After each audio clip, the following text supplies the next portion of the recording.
I just love Christmas. It's my favourite time of year. But it can be so busy. I'm going to share with you some great tips for getting ahead, so actual Christmas is stress-free. I have some wonderful, easy recipes. That's just perfect. And I'll also be finding out how everyone else is preparing for Christmas. That really takes the wind out of my sails. It is magnificent.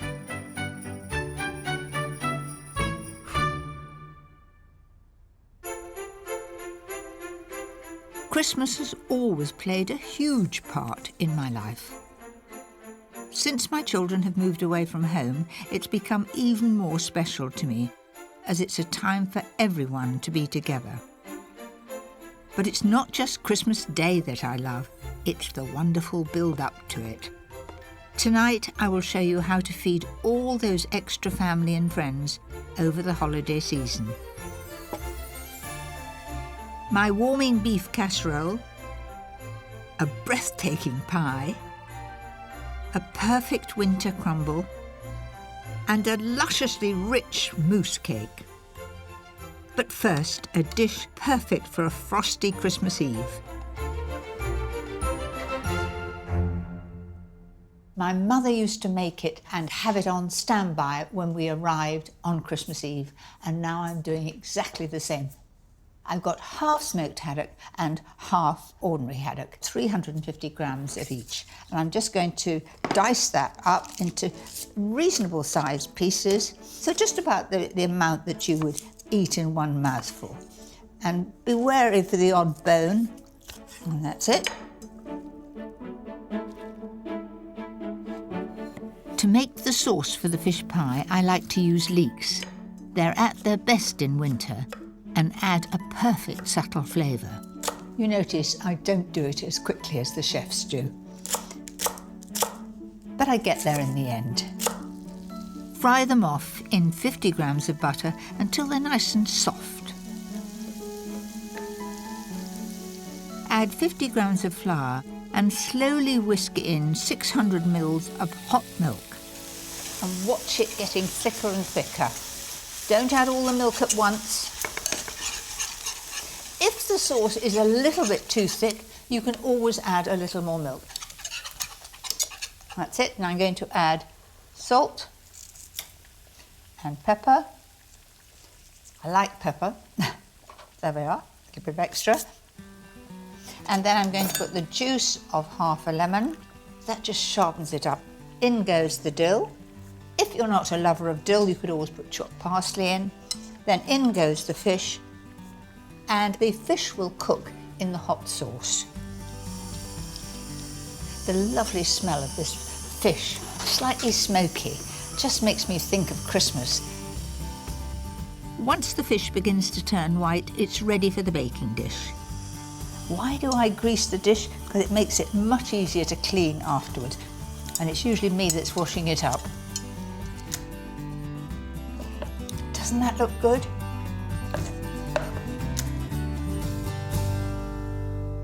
And now to the hard-boiled eggs. Yes, I'm generous with the hard-boiled eggs. I think I put more in than Mum does. And you know, all my family love fish pie, but my husband, if I don't put lots of hard-boiled egg in, I'm in trouble. That's it. And now to the souffle topping. This is not only delicious, it's totally different and wonderfully crisp. Start by cutting 5 slices of stale bread into croutons. Then melt 75 grams of butter with the same amount of mature cheddar cheese. Add 50 grams of cream cheese over a low heat. Lastly, whisk 1 egg white until light and frothy.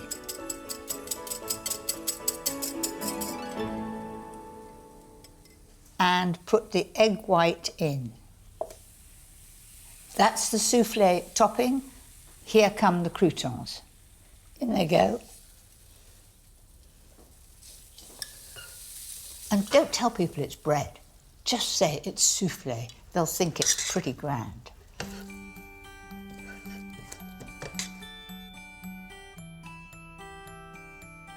there it is, all ready for the oven. Bake at 180 fan for 25 to 30 minutes until it's crisp and golden. Mum didn't have a glass door. I can have a glance and see everything's all right. How about that then? Who wouldn't be tempted to eat this on arrival on Christmas Eve? All piping hot, crispy topping. They'll all be starving for this.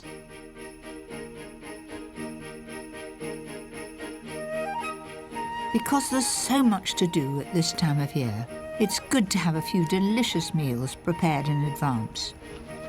And on a cold winter's day, this next recipe is the perfect thing to come home to. So to start with, I've got 1.5 kilos of lean stewing steak here, and I'm going to fry it. Now there's a lot of meat, so I'll be doing it in batches. No good putting all that in because you'll never get it brown at once. Keep moving it about. And the idea is to get it brown. That gives the extra flavour and it seals the meat in. If you look down the bottom there, there's a bit of crust coming. All that will add to the flavour. That's it. Add 3 roughly chopped onions and 6 cloves of crushed garlic to the same pan. It's taken up the juices from the bottom, which is all adding colour to my casserole. Now I'm going to add the stock. I'm using 300 mils of beef stock, and to thicken the casserole, a mixture of 50 grams of flour and 300 ml of white wine. Then the meat goes back. 3 tablespoons of Worcester sauce. Might have been a good idea to take the top off. So leave that on a very, very low heat or in a low oven and cook it until it's almost tender, about 2 hours. In that time, of course, you can be doing all the other things you have to do at Christmas.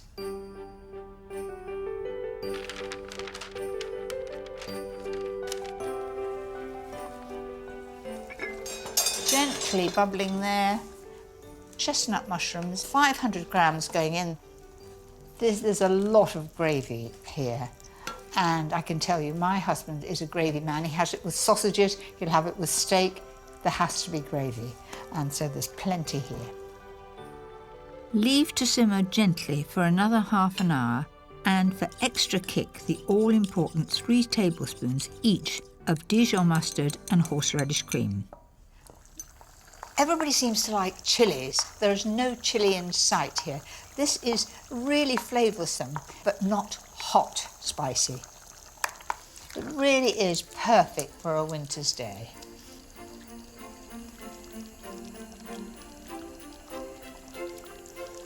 Do you know, that is a really mellow flavour, very warming, and for my taste, that's just perfect.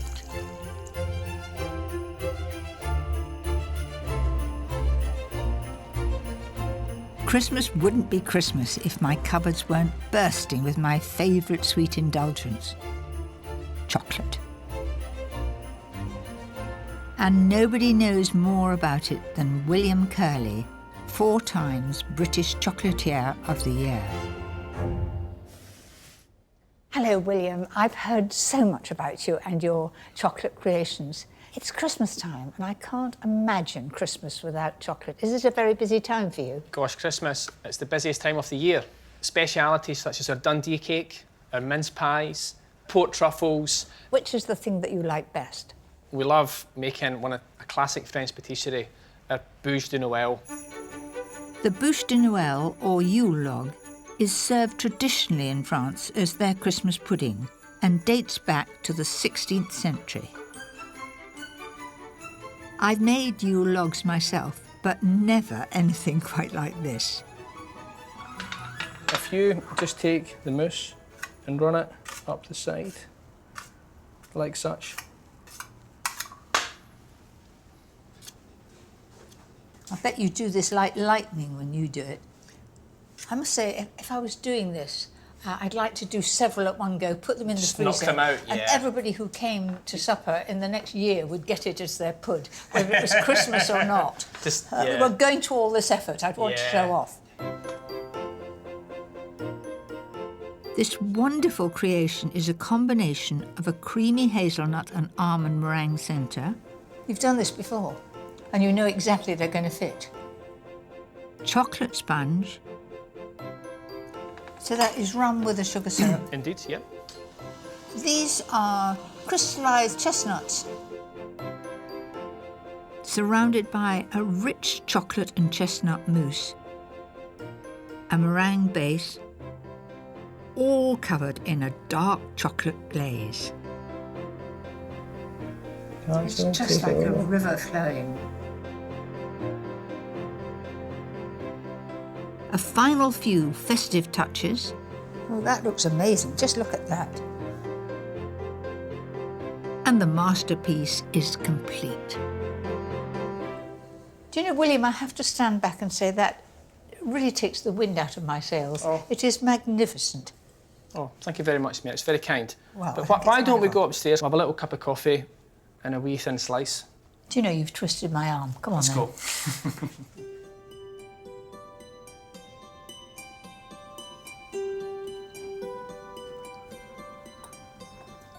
This is luxury personified. It is so chocolatey, and it's full of surprises as you get through the layers. Different flavours coming through. Oh, so good and oh, so memorable. All that remains, William, is to wish you a very, very happy Christmas. You'll only have made about 1,000 of these come Christmas Eve. Indeed. Thank you, Mary. Merry Christmas to you.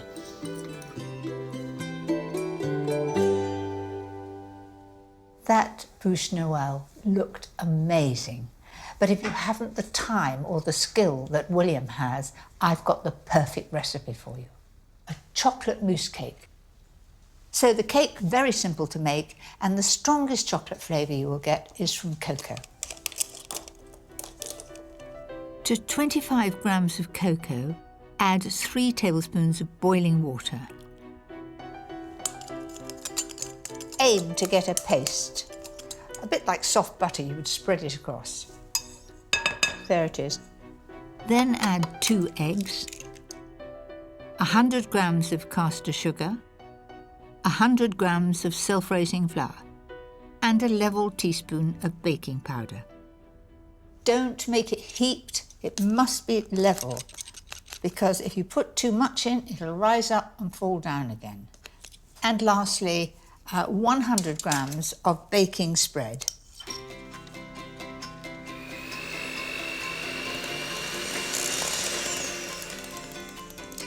Beautifully mixed, all one colour.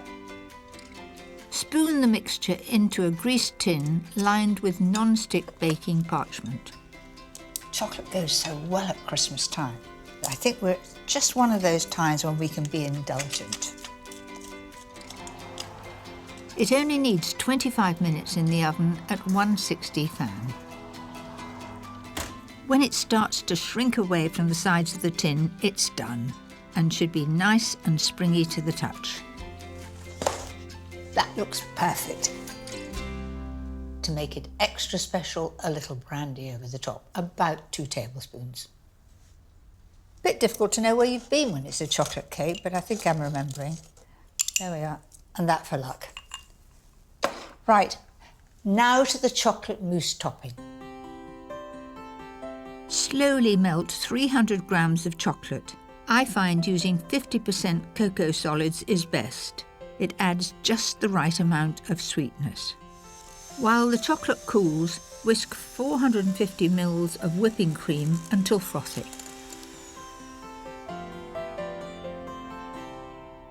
Fold that in, and you get the easiest and quickest chocolate mousse. And it's still a lovely frothy mixture. I'm going to put that on top of the sponge now.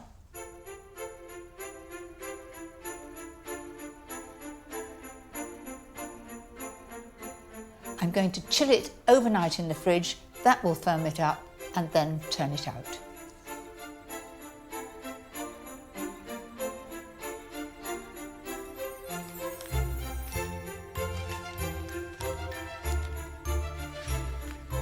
A little sieved cocoa over the top makes a professional finish.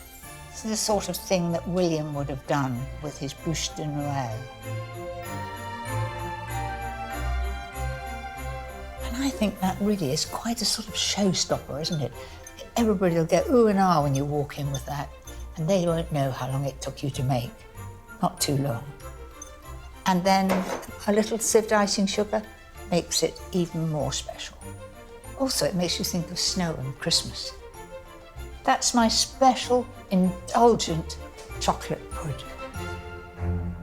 That is so easy to make, but it's got the Christmas wow factor. Have a go.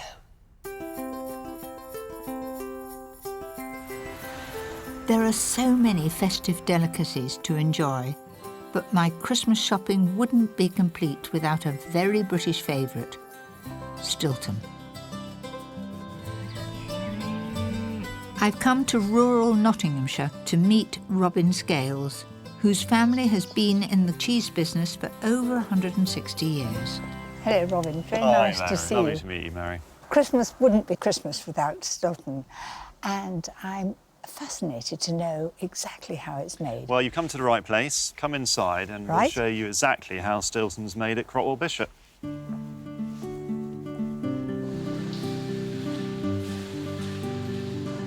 What's special about this place is that everything here is done using methods that have changed very little since the 17th century.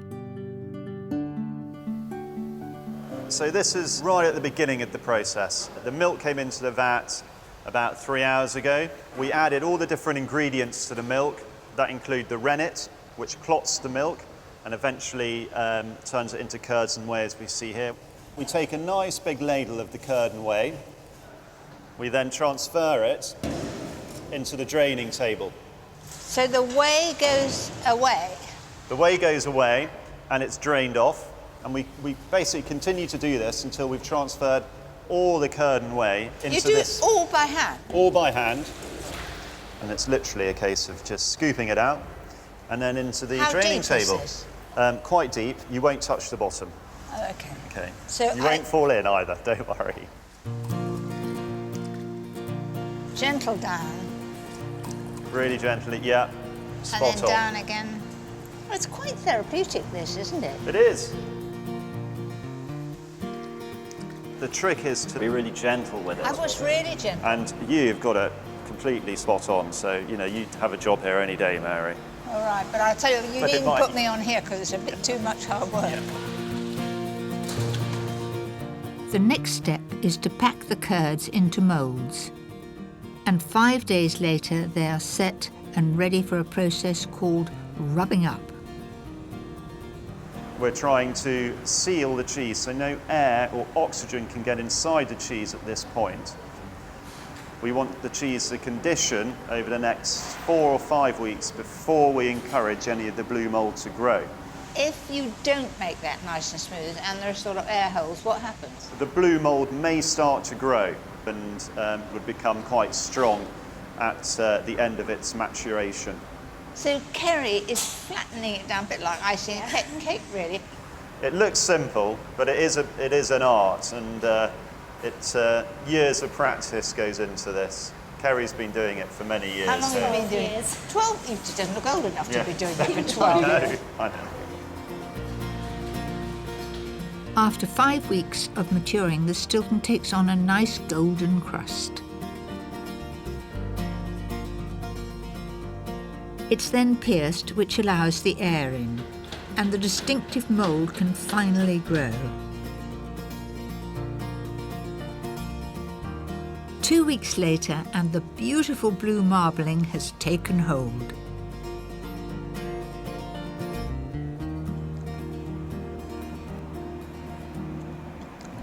It's very rich and creamy, and you do have luxury things at Christmas, and I think maybe that's why it's so popular. What about Howard? I have Stilton every day, really. You have it on your pie at lunch, don't you, sometimes? I have. Yeah. Yeah. You have it on your pie. How would you put it on your pie at lunch? Or just put it in the microwave. Yeah. And then it melts This over. is advanced cooking. Yeah, This is. it is. Yeah, so I must say, you look really well on it. I Anyway. know, well, that's, what do they call it? Aphrodisiac. Well, I won't go into that detail, but thank you very much. Well, there's a lot more to making Stilton than I thought, but it's definitely worth the effort. Just like my next recipe, which is a real showstopper. There's something really spectacular about a raised pie. When you cut the first slice, it's a real show-off pie. I'm going to make hot watercress pastry. You may not have made it before, but it is very easy to make, and it is the traditional one for a raised pie. Dissolve 100 grams of lard in 100 ml of hot water. Then add it to 250 grams of plain flour. And I'm going to just finish that off, putting my hand in. Now, if you're worried about my nails, they're gel and they won't come off. I was brought up not to ever wear nail polish when I'm cooking, and at college it was absolutely forbidden. But things have changed and it is Christmas. Put aside 1/3 for the top of the pie and roll the rest quite thinly. Now, I think that's about right.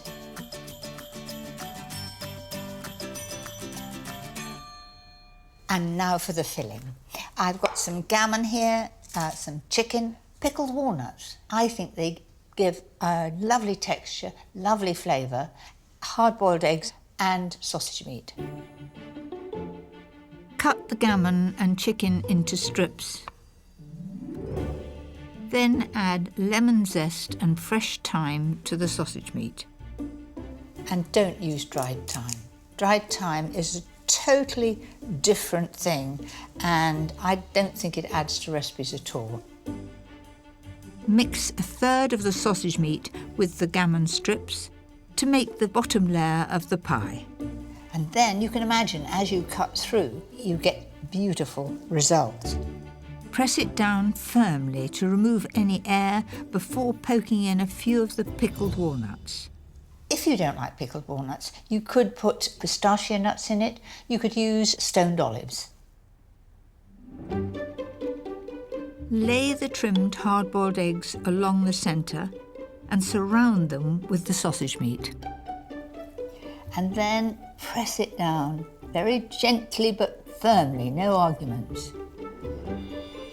So I've got here the chicken, and it's the same principle. I want long pieces of chicken so that when I cut through the pie, when it's cooked, it looks good. It takes time, but it's very rewarding.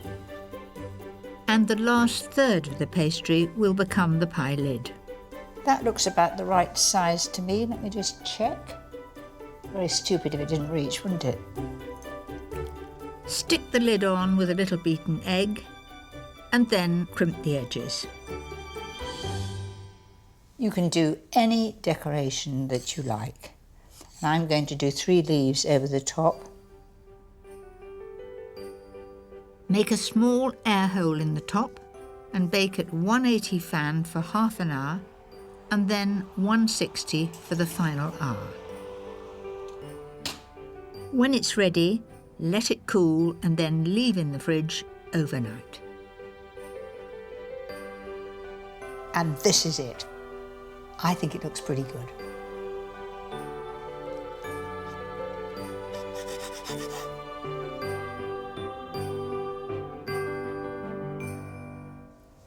I can tell you, I'm chuffed to bits with that. I think it looks really perfect. What could be more impressive, more Christmassy? It really shows that you've pushed the boat out for all your family and friends. The wonderful thing about food at Christmas time is that it can be so indulgent, and I have the perfect winter pudding that will spoil everyone. I like my puddings to be special, and this is my take on blackberry and apple crumble. I've already made a flan case. It's 28 centimetres wide and I've baked it blind, so it's ready to receive this blackberry and apple filling. I'm using 4 Bramley apples for the filling. They tend to work best. Add a couple of tablespoonfuls of water and 150 grams of caster sugar. Just give that a stir. Simmer on a low heat with the lid on for about 10 minutes until the apples start to soften. Right, time to add the blackberries. Take about 5 minutes of gently stirring. That looks absolutely right to me. A good tip is to drain the juice from the fruit filling, otherwise your pastry will get too soggy. There we are, it's pouring down. And that will be lovely, just reduced a bit and served with it. And now the crumble topping with a difference. Start with 175 grams of plain flour and 100 grams of butter. And this honestly isn't worth getting a machine out to do. And you just lift it up. This is a wonderful thing to do with children. They absolutely love it. For extra crunch, add 100 grams of demerara sugar, 50 grams of porridge oats, and 50 grams of coarsely chopped hazelnuts. Adding the nuts and porridge oats gives such an interesting texture. And at Christmas time, it's really a time when you use nuts, isn't it? So all I've got to do now is assemble it. Lots and lots of fruit. That's it. And then the crumble topping. You've really got the best of both worlds with very thin pastry underneath, and then you've got the crumble on top. You've got double whammy, really. Cook for about 25 minutes at 180 fan until the top is wonderfully golden and crisp. That looks a bit of all right. You can hear, listen to this. What a lovely crisp top.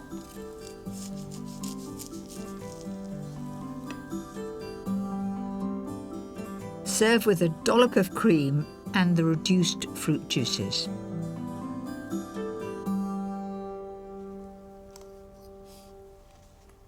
That is sheer heaven on a plate. I could eat all that in one go, and I'll diet tomorrow.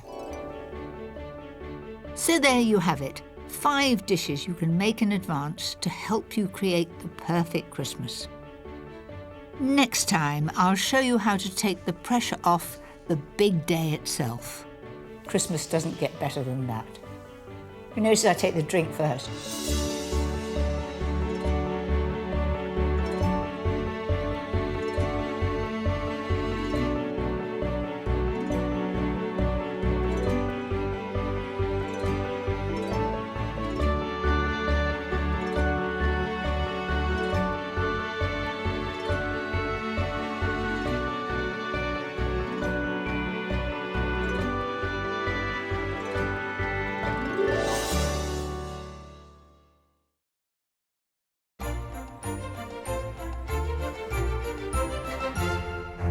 My mother used to make it and have it on standby when we arrived on Christmas Eve, and now I'm doing exactly the same.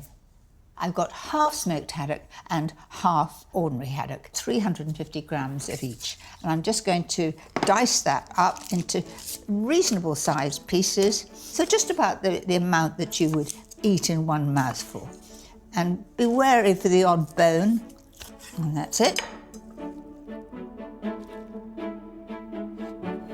To make the sauce for the fish pie, I like to use leeks.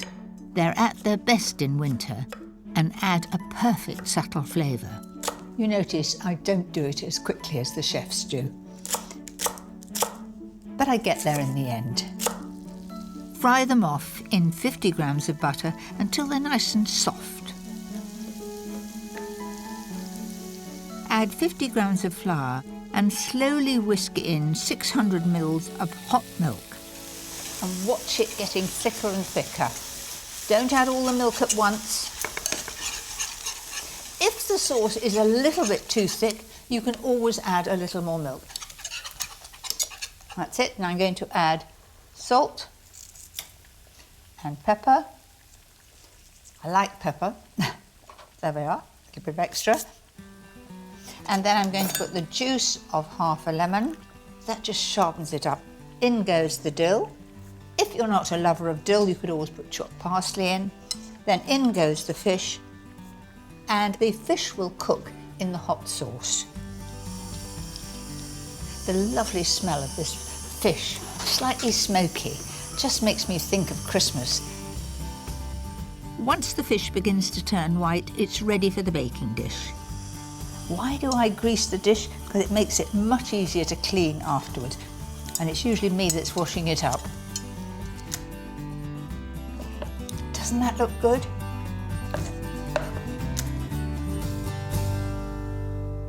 And now to the hard-boiled eggs. Yes, I'm generous with the hard-boiled eggs. I think I put more in than Mum does. And you know, all my family love fish pie, but my husband, if I don't put lots of hard-boiled egg in, I'm in trouble. That's it. And now to the souffle topping. This is not only delicious, it's totally different and wonderfully crisp. Start by cutting 5 slices of stale bread into croutons. Then melt 75 grams of butter with the same amount of mature cheddar cheese. Add 50 grams of cream cheese over a low heat. Lastly, whisk 1 egg white until light and frothy.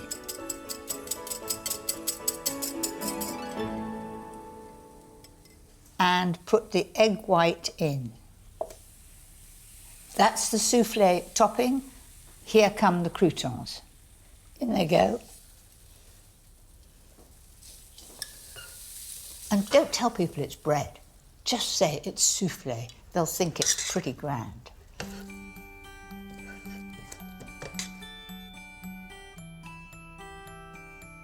There it is, all ready for the oven. Bake at 180 fan for 25 to 30 minutes until it's crisp and golden. Mum didn't have a glass door. I can have a glance and see everything's all right. How about that then? Who wouldn't be tempted to eat this on arrival on Christmas Eve? All piping hot, crispy topping. They'll all be starving for this. I'm Mary Berry, and in this series I'm going to be showing you some of my absolute favourites. Not too difficult to make, not too many ingredients, and the sort of recipes that the family are going to say ooh and ah, and please can we have them again. These favourites have been inspired by the places I love. The countryside, by the sea, markets and gardens, and of course, my home.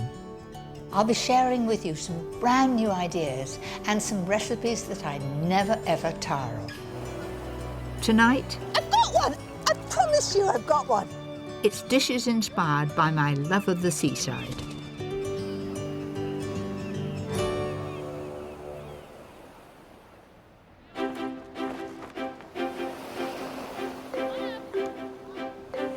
Some of my earliest memories are holidays by the seaside. In those days, we never went abroad. No matter what the weather, we were always on the beach. And some of my fondest food memories are from those trips.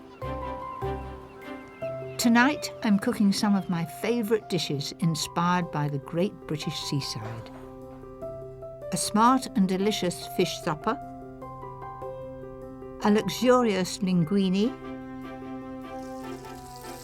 my right royal fish cakes, a homemade ice cream the family will love.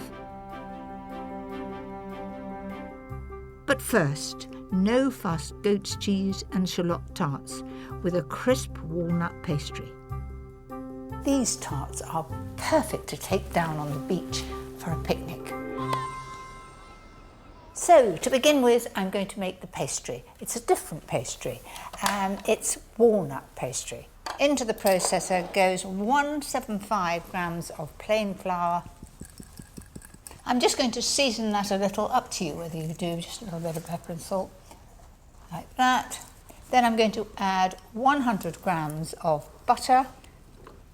I think it's better to have the butter fairly firm. Then on with the lid and process it just until it's sort of like breadcrumbs.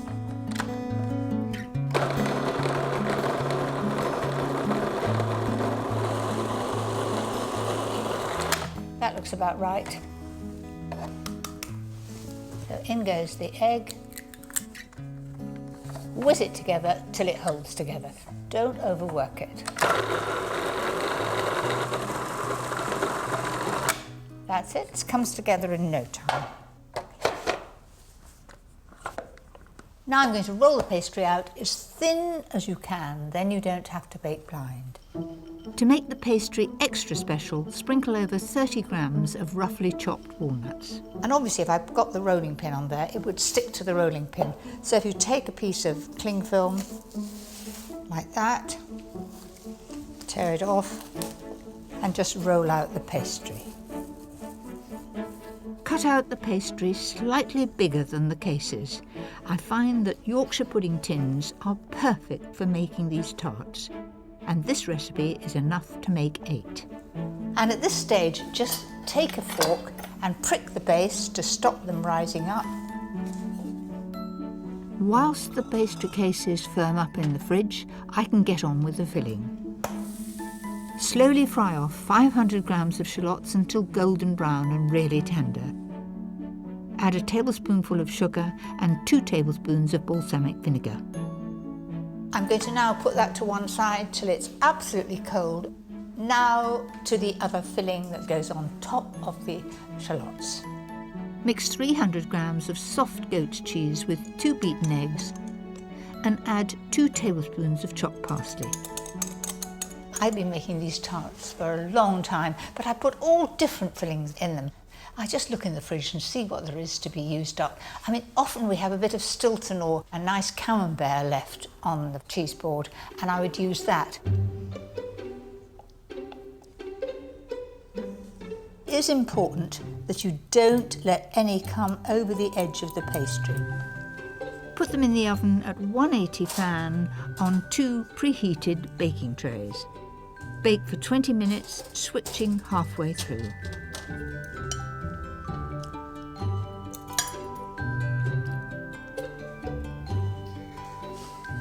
You rotten thing. I can't get away with anything. You'll know when they're ready. The pastry is crisp and the filling is just set and golden. They need just a little bit of parsley over the top. They come out beautifully. Mind you, if I'd spilt the mixture all down the side, it would be another kettle of fish. That's it.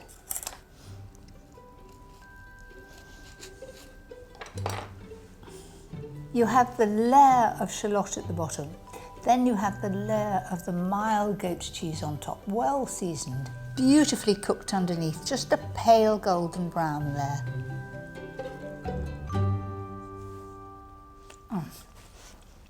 I really, really like that. The flavour is excellent.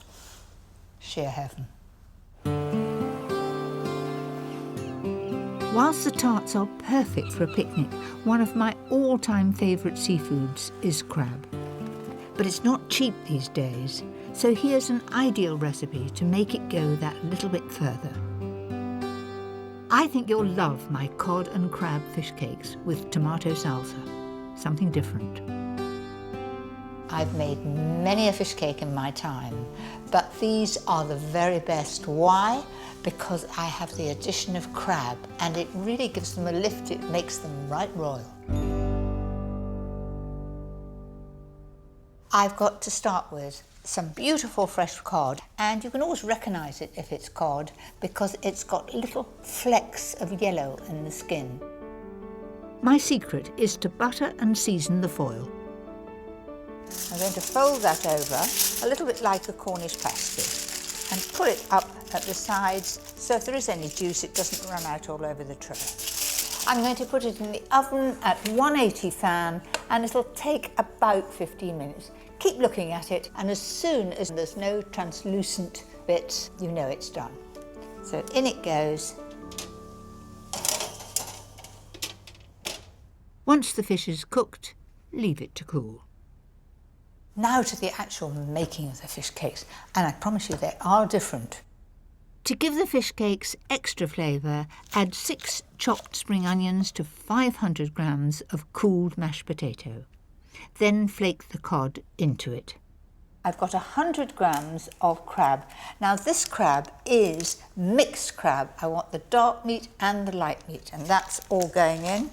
The crab really gives these fish cakes a lift. There are more ingredients to make it extra tasty. Add 2 tablespoons of mayonnaise, the same again of Dijon mustard, a dash of Tabasco, some finely chopped parsley, and season well before mixing it all together. Don't break up the fish too much, but it's when it's all one even colour. That looks fine to me, and I'm going to make 8 fish cakes. Now, an old trick to help divide the mixture evenly. Tip it onto a board and with wet hands make it into the shape of a cake. Then simply slice it into 8 wedges. That's made the job easy, hasn't it? Next, shape each one ready to go in the fridge to firm up. And if they're not quite round, they look very homemade and everybody will know you haven't bought them. That's it.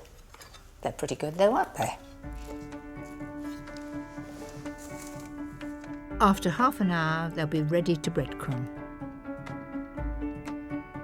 These are panko breadcrumbs, Japanese ones, and they're really crisp and dry. In go the fish cakes. Don't have too high a heat. It's better to brown them slowly. Around 4 minutes each side should do it. When you think about it, everything in the fish cake has been cooked. We want to just get it piping hot in the middle and a lovely crisp, crunchy outside. Those are perfectly done and they're ready to serve. I think the perfect accompaniment is a simple salsa of tomato, red onion and parsley. That's about it. So there you have it, the very best fish cakes with the addition of that wonderful crab.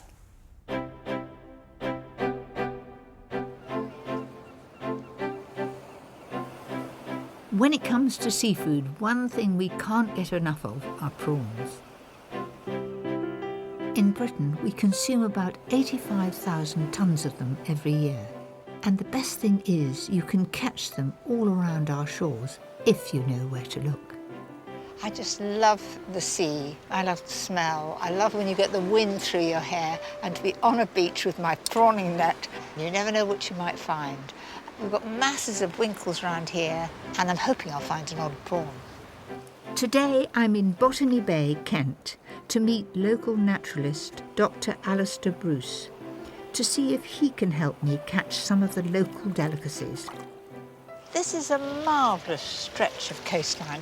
What would one expect to find? We catch prawns, there are plenty of winkles here, there's occasional wild oysters, and the rocks beside us here are often full of lobster and crab, so it's a serious smorgasbord of shellfish that we can When find did here. you last find your lobster here?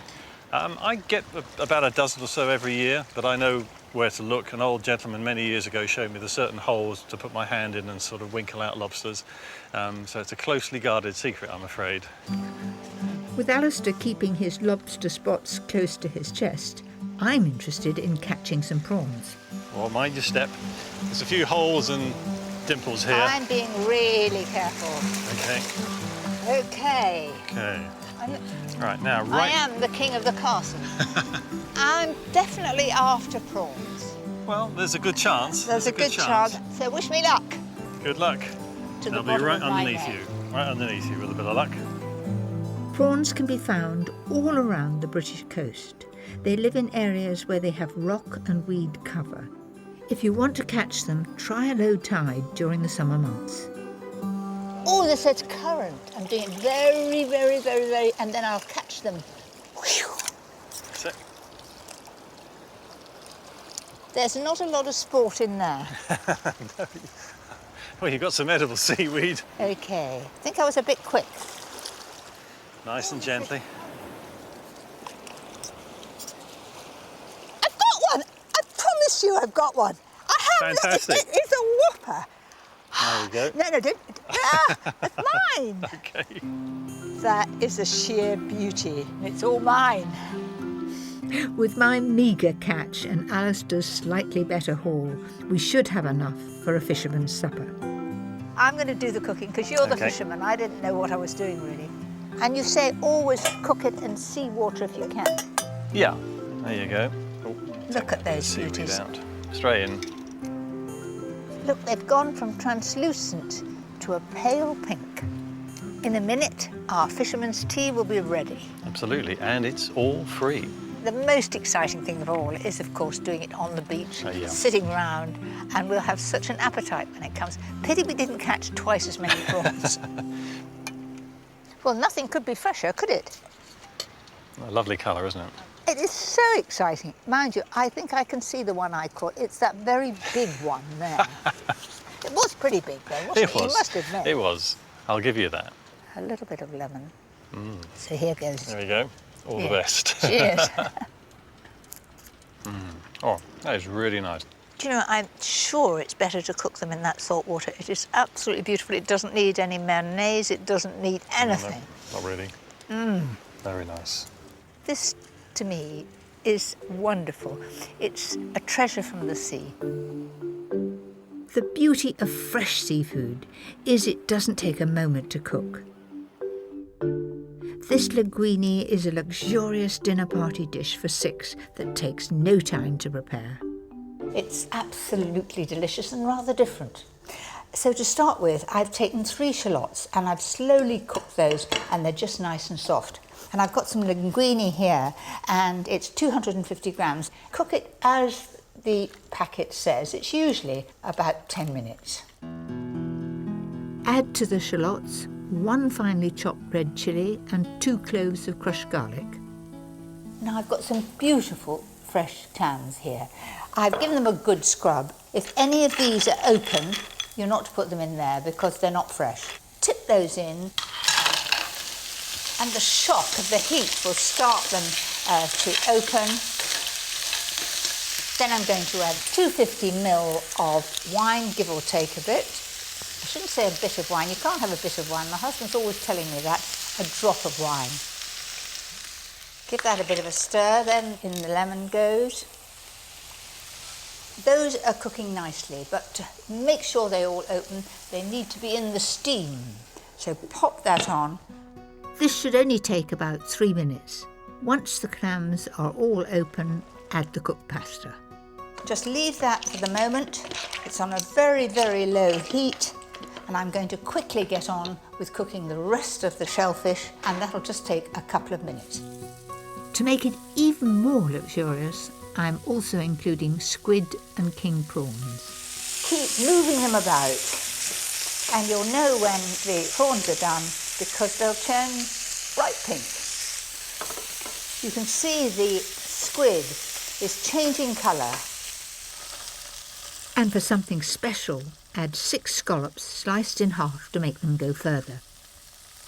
So there it is. Doesn't that look beautiful? Loaded with wonderful seafood. What I've forgotten to do is my tomato. I've still got the heat on here. Just shows you I'm not perfect. Season and fry the tomato for a couple of minutes before adding to the pasta with a generous handful of chopped parsley and mix all together. Doesn't that look good? That is, to me, sheer luxury. Everybody will feel that you've spoilt them rotten. I love my linguini, but sometimes I feel like a more traditional fillet. And so here's a favourite recipe for the catch of the day. Seabass has become very popular, quite understandably, because brill and halibut and Dover sole are very expensive. It has a lovely flavour, seabass, and when you marry it with my favourite ingredient, shrimps, in a delicious sauce, what could be better? To make the sauce, start by frying 1 finely sliced onion till soft, then add 200 ml of white wine and reduce it by half. Then in goes 300 ml of double cream, and it must be double. If you use single cream, you'll have to boil it too long, and there is a chance too of it splitting. Coat the sea bass fillets in seasoned flour and fry in oil and butter. I cook the white side down first, particularly if I'm doing 6 fillets, because if you do the skin side first, bits come off, you get flecks, then you put the white side down on it, and it doesn't look so good. So that's why I do it that way round. Now I'm just going to have a look and see how it's doing. Oh, that's a lovely colour. To get the skin really crispy, press the fish down and it will catch on the bottom. To finish the sauce, add the juice of half a lemon, a tablespoonful of capers and a good amount of chopped parsley. And the main ingredient, these beautiful shrimps. Do you know, I can't resist these. They are absolutely delicious.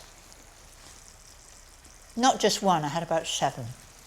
So in they go, about 120 grams there. What could be better than that? To me, this sauce looks most tempting. We've got lovely shrimps, then the finely sliced onion, parsley and capers in a lovely creamy sauce. I'm going to serve it up. Oh, that looks a beautiful brown colour, just perfect. Pop that on the plate. Now to my shrimp sauce. And lots of shrimps on the side there. That's it. I've got some piping hot beans here. Just there. I think that looks so tempting, I can't possibly not taste it.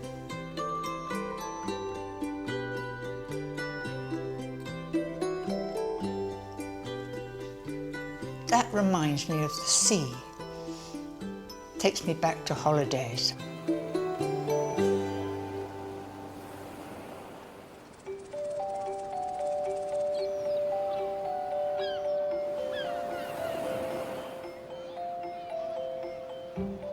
One of my fondest childhood memories was eating ice cream by the sea.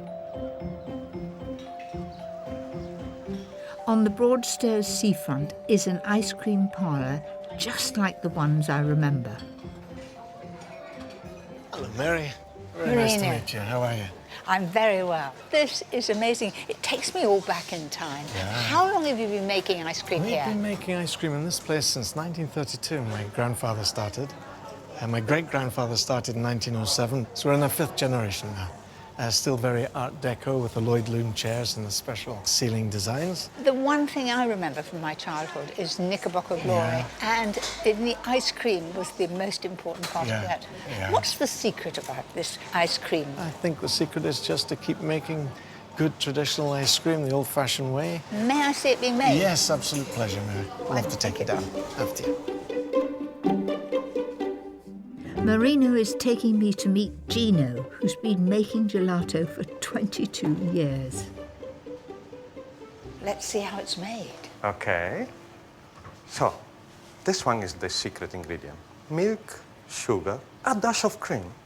Our finest ice cream in Britain is made from custard, eggs and cream. You describe ice cream.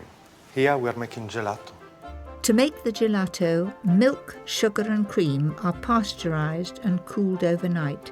Then it's time to add the flavourings. What is the most unusual ingredient you use that I would be surprised? I made earlier on a couple of flavors for you. So, and you will try later. They're All a bit right. unusual. But, you know, gelato is a form of art. Well, let's make some hazelnut. Yeah. Gosh, it's pouring like silk. Now we make the noisy part. We mix. We mix. Yeah?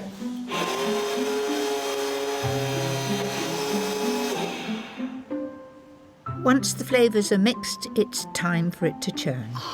Okay, push the gelato ball. Yeah? Lights on, green for go. And how long will that take? 8-10 minutes. How much do you make a day? But here more than 150 liters per day. And so how many ice creams is that? 1,200.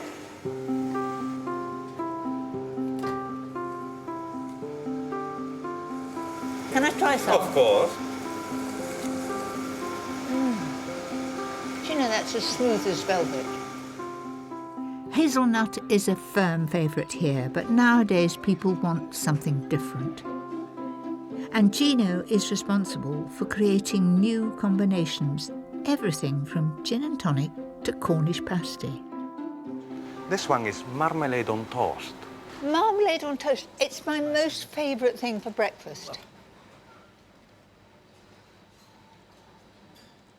Certainly tastes of marmalade. And the next one is a bit more adventurous. Gorgonzola and honey.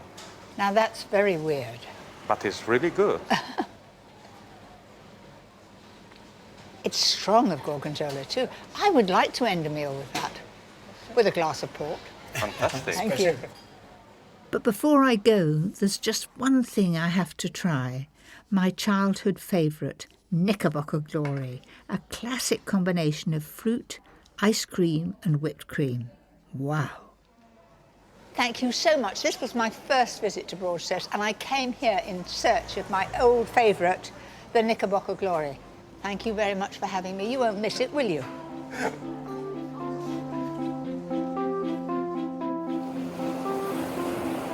There's nothing that reminds me more of seaside holidays than a Knickerbocker Glory. And you don't have to come all the way to Broadstairs to know how to make them. I'm going to show you right now.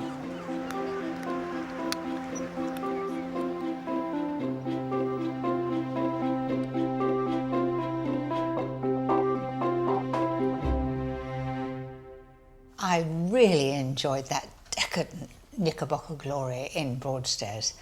Gosh, it was good. I'm now going to recreate that for you to do at home. First, a simple vanilla ice cream that doesn't require an ice cream machine. Separate 4 eggs and whisk the whites at full speed. Slowly add 100 grams of sugar to make the meringue that will be the base of the ice cream. In go the egg yolks and you just mix them for a moment.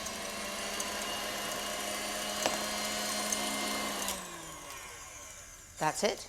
And this really is so stiff. So far, so simple.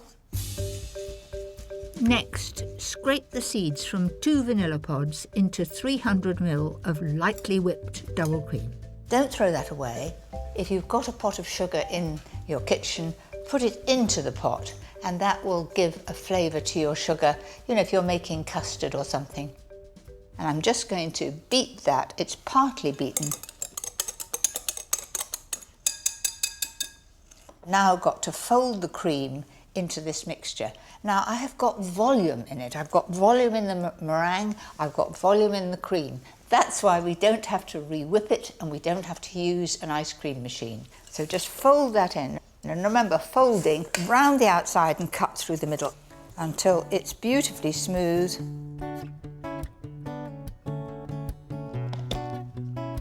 That's going into the freezer, minimum 8 hours, best overnight.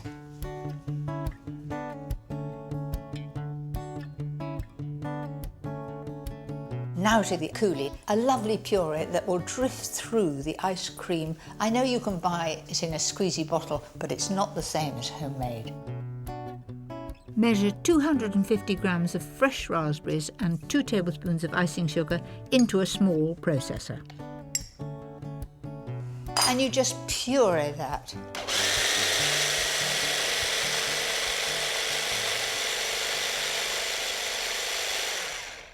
Off with the lid, And then I'm going to sieve that into a bowl. The reason for sieving it, of course, is to get rid of the seeds. I've got everything assembled, ready to make my Knickerbocker Glory. This is the part I like most. Begin with a layer of chopped mango, followed by a few blueberries, then a trickle of the delicious raspberry coulis, and a small scoop of vanilla ice cream. This is a lovely consistency. Then just drop that in to the middle there. Then repeat the process. I've got a couple of raspberries here that I kept back for a bit of colour.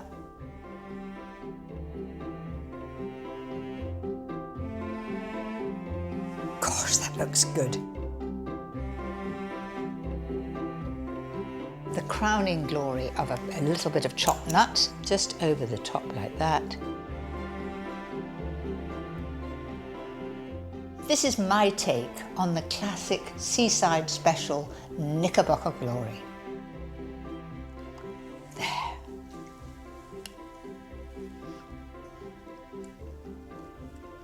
That really does remind me of my childhood.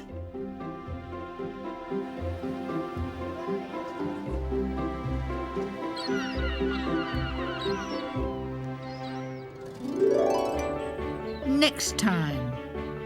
Don't you lose it now. There's your fish. It's dishes inspired by my love of the countryside.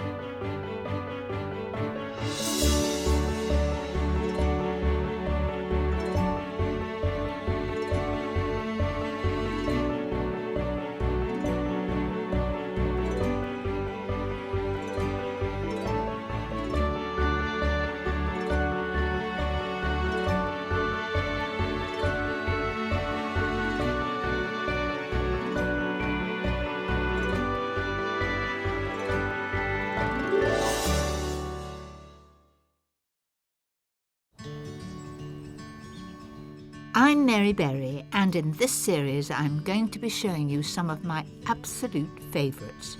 Not too difficult to make, not too many ingredients, and the sort of recipes that the family are going to say, ooh and ah, and please can we have them again? These favourites have been inspired by the places I love. The countryside, by the sea, markets and gardens. And of course, my home. I'll be sharing with you some brand new ideas and some recipes that I never ever tire of. Tonight, They should grow really well. it's dishes inspired by my love of fresh herbs.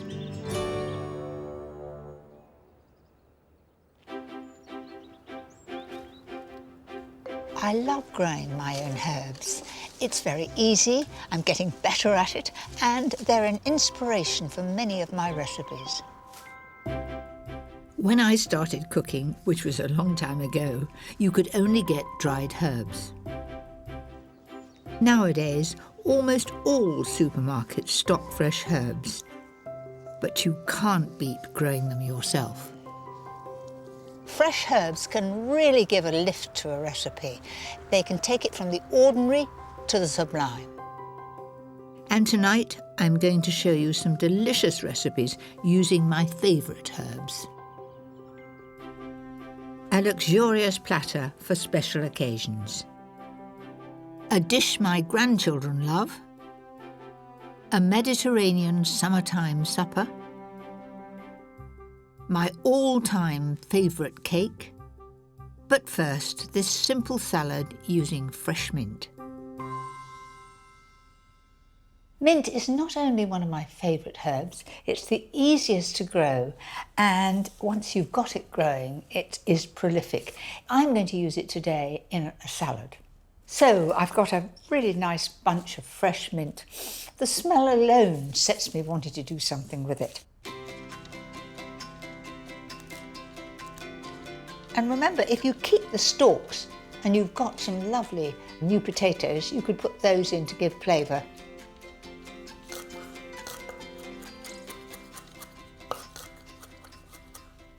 Then I'm going to do the cucumber.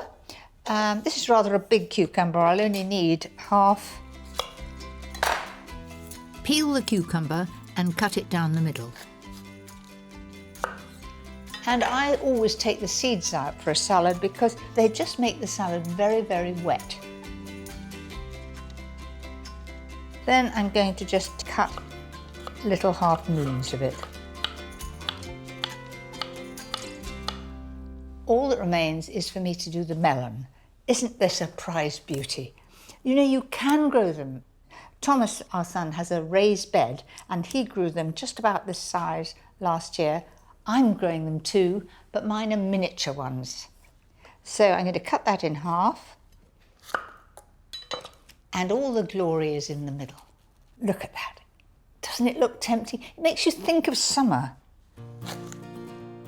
Cut the melon into quarters and remove the skin. Cube and take out any seeds. This salad is simplicity itself. For a simple zesty dressing, I'm using the juice of half a lemon. You know, lemon and mint go so well together.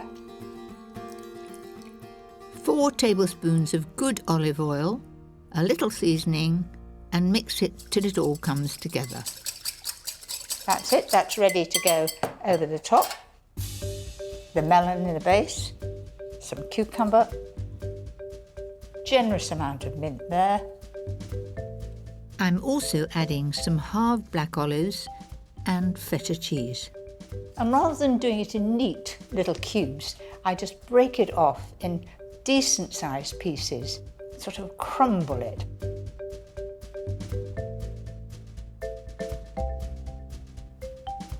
Isn't this simple? And it just reminds me of summer, these vibrant colours. Just before serving, drizzle the dressing over the top. Well, that's my favourite way of serving mint in the summer. Oh, that smells of summer, that mint. The aroma is amazing. I can get all that in one go, can't I? To me, that tastes of midsummer, lovely warm sunny days, full of flavour and lots of crunch.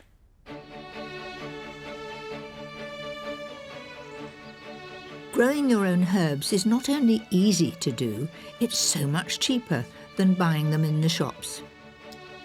And it's something my granddaughters, Gracie and Abby, love to help me with.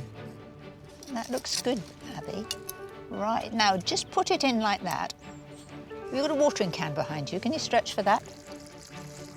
That's right. And then with your hands, put the earth all round.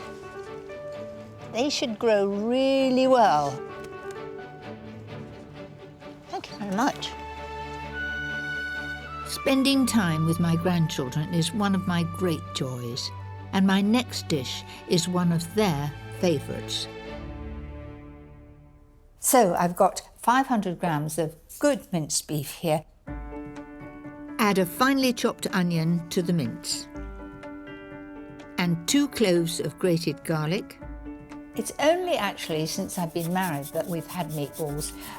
Mum used to do what she called Scotch mince, and that was just fried mince, no onion and a good gravy. We used to love that as children, but I've found that my young absolutely love meatballs.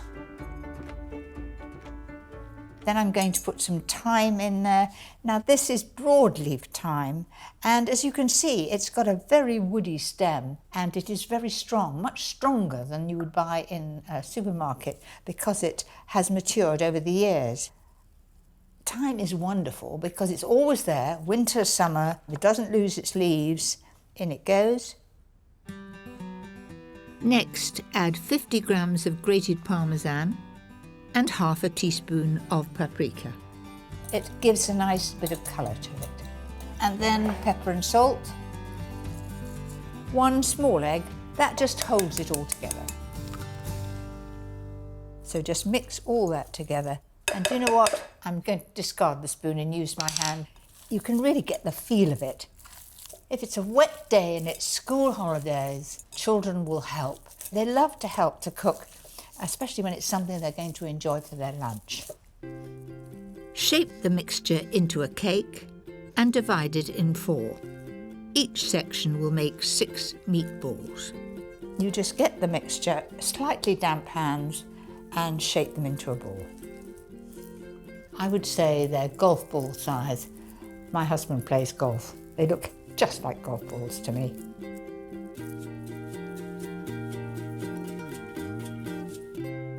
So there's the last one done. Makes a pound of mince, 500 grams, go a long way, doesn't it? It's best to chill the meatballs in the fridge for half an hour before frying. One of the secrets of making really good meatballs is to brown them well and then not to cook them for too long. They should be soft when you break into them, just like a good beef burger. And be gentle, because in fact, if you're brutal with them, they will break up. Once they're brown all over, start the tomato sauce in the same pan. First soften 1 finely chopped onion. And essential to get that tender before you add the other ingredients. So in goes 2 or 3 cloves of garlic, just to what your family likes.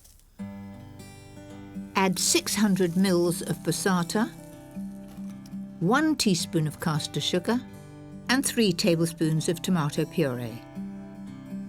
If you like it fairly piquant, a few drops of Tabasco, and then we need salt and pepper.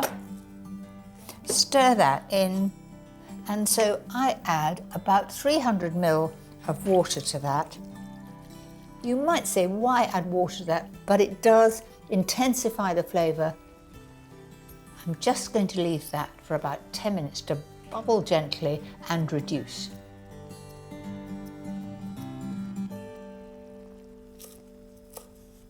I love basil. It is an absolute natural with tomatoes. That goes in there like that. Then in goes the meatballs. Then a low simmer for about 10 minutes. Then it's done. And you serve it from the pan, 1 pan to wash up. That's a joy, isn't it? After 10 minutes, the sauce will be reduced and the meatballs will be wonderful and juicy.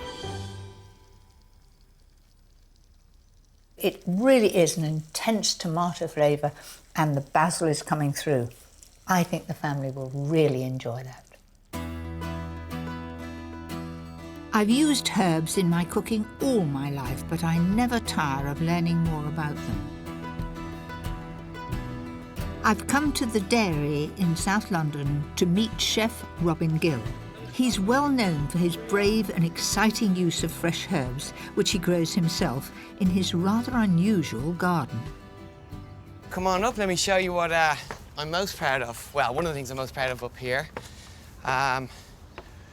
We've been so lucky to have almost as much space on the roof as we do in the whole dining room. Well, this is quite amazing, isn't it? All growing in these boxes that are normally sort of chucked out once they've been used a bit for deliveries. Exactly. We did everything pretty much on a shoestring. The idea was that we could pick something up if it needed more sunlight or less sunlight and then just move it around. Robin's passion for fresh herbs means he now has over 40 different varieties growing on his restaurant rooftop. As I glance around, there's many of the herbs that I know. I mean, look at this wonderful French tarragon. Yeah, it's stunning. But I've no idea what that is there. Is it sweet Sicily? Exactly. I love it. I think it's got like a little bit of an aniseedy flavour. Let me tell you. So almost like a little bit like fennel. A little bit of an aniseed. It's very strong aniseed, yeah. And something we really like and that we use a hell of a lot because it's quite versatile is sorrel. I find it quite refreshing, and we use it with fish, but also we've done a really interesting dessert with it at the moment. Really? I'd never think of putting sorrel with pud. Yeah, we've used it with sorrel and apple. And along here we've got, was it garlic chives? Yeah, this is normal chives and garlic chives. If you taste a chive like that, it's peppery, you know. Chives when you buy in the supermarket, it's just not got that same heat. It's completely, like, it's about it's times 100 the power of this chive compared to something I would buy. And that's one of the main reasons why we do this here. You can grow herbs anywhere. I mean, right over there's somebody growing it on a windowsill, very much in the style you're growing it here, Exactly. in boxes, and so you don't need a big garden to grow herbs. All the herbs that Robin grows feature on his menu. He often combines them in ways I've never seen before. 3 or 4 different herbs on one plate. And I can't wait to try some of them. So this is one dish which kind of really sort of sums up what we do here. We try to take 3 ingredients and just only use flavours like herbs just to intensify the ingredient. So we've got peas, celery, mint, and that's pretty much all it is. And then we just use herbs from the garden. We got some of the fresh sorrel here, the black pepper mint, Corsican mint, and then we got a little bit of the apple mint. Okay, and then finally, just the What's that? Mint snow, we call it. It's like a refreshing ice, so a really summery dish. That's frozen? Yes, frozen.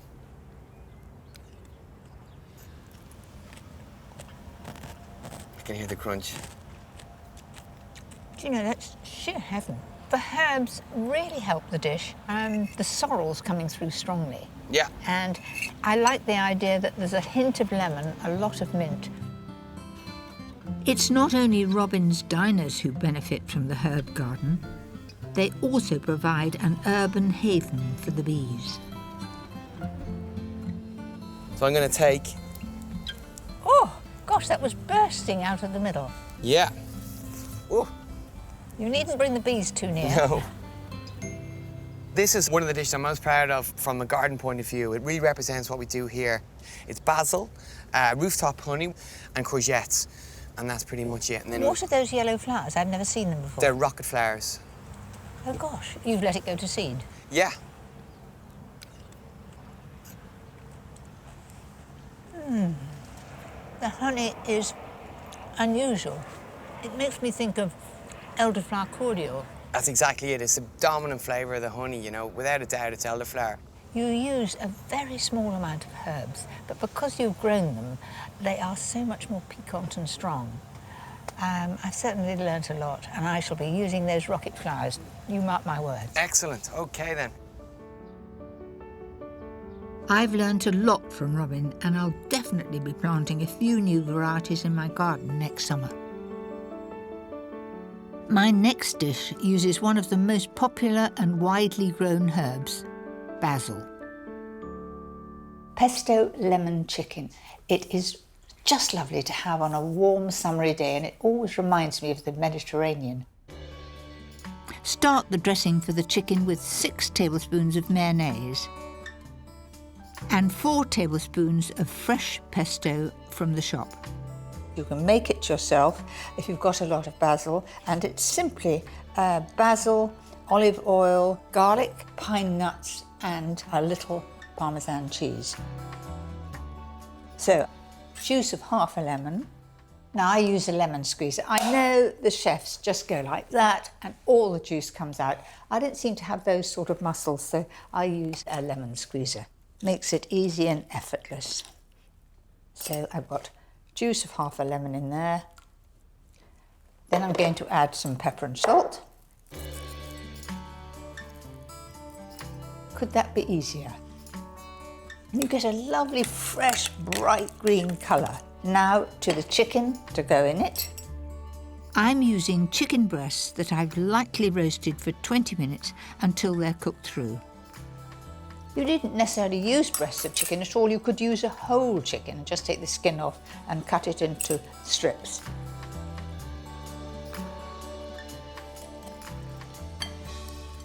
And making sure that every bit is coated.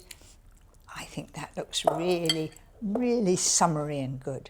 I like to serve it with a salad around the outside, so it's a complete dish and you just help yourself. I grew cucumbers this year and they were prolific and far too many for us, and I began and did some pickling of cucumber, giving them away to friends. I think I was dead lucky. I'm also adding 2 sliced avocados. I'm now going to just coat them in a little bit of lemon juice because that stops them discolouring. And some halved baby plum tomatoes. a little bit of pepper and salt, and with the cucumber too. Now I'm going to assemble the dish. I'm going to put the chicken down the middle. And remember, ideally make it the day before and just leave it in a bowl covered with cling film in the fridge, and the chicken will taste of basil. So quite sort of higgledy-piggledy here. This all looks so beautifully fresh and tempting. If you like, top it off with some micro herbs and a handful of toasted pine nuts. I'm just going to put a little drizzle of oil and vinegar dressing over the top. And because this is very much a basil salad, I'm going to put a few leaves on it. Like that on the top.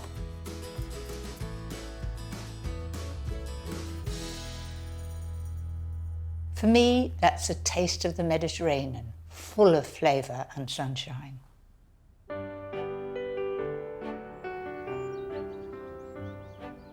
Herbs are a great way to add sophistication to a dish when entertaining guests.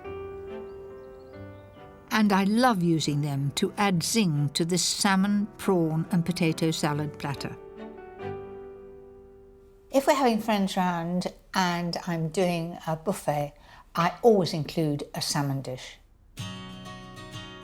First, season 3 medium salmon fillets and add a good squeeze of lemon. Lemon and fish go very well together. Wrap them in foil.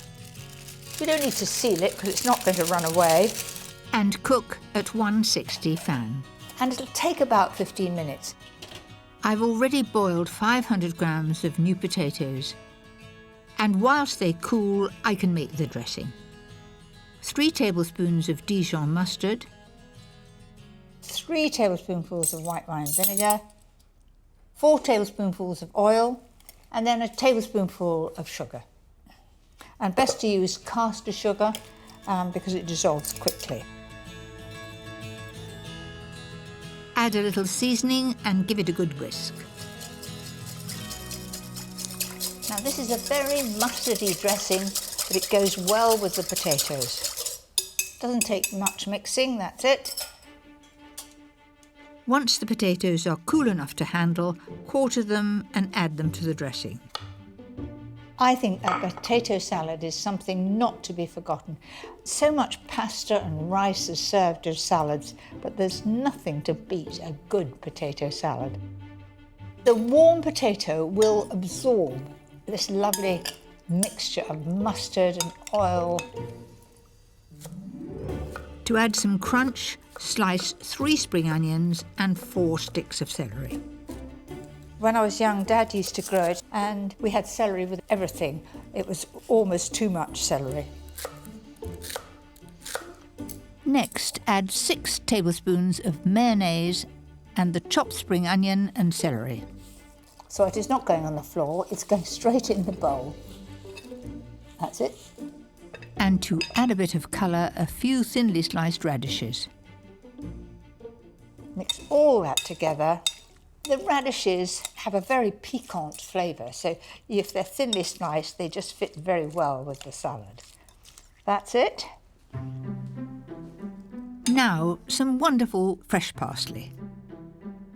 If you can't be bothered to chop parsley, I've got a quick tip to speed it up. Put it in a cup and then just snip it with scissors.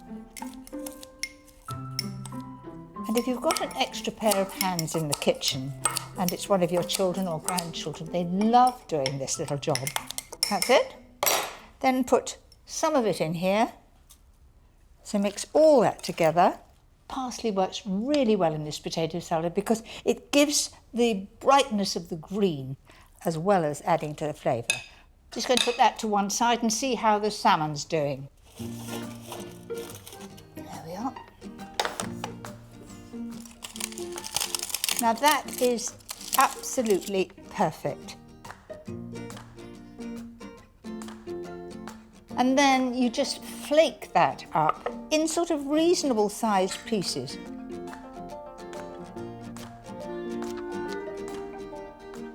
potato salad down the centre. I'm trying very carefully not to drip it on the side.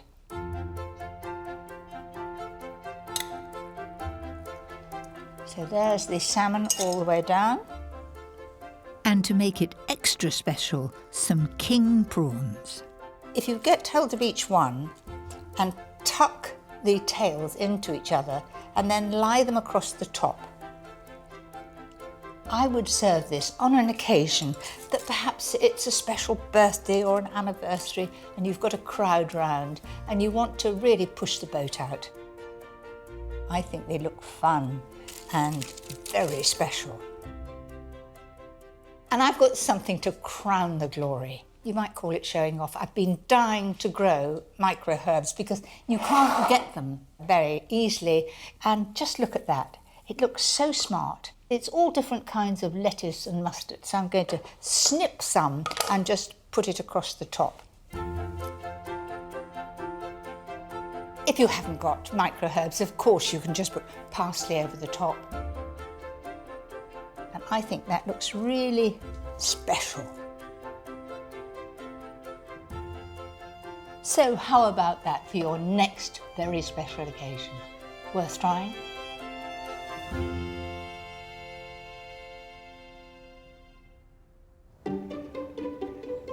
Herbs aren't exclusively for savoury dishes. They can also be great in cakes and puddings. Lemon verbena is the unsung hero of my herb garden. It's just wonderful in tea, but think further. Finely chopped leaves are a great addition when you want a lemon flavour. I love it so much, I'm going to use it in my signature lemon drizzle cake.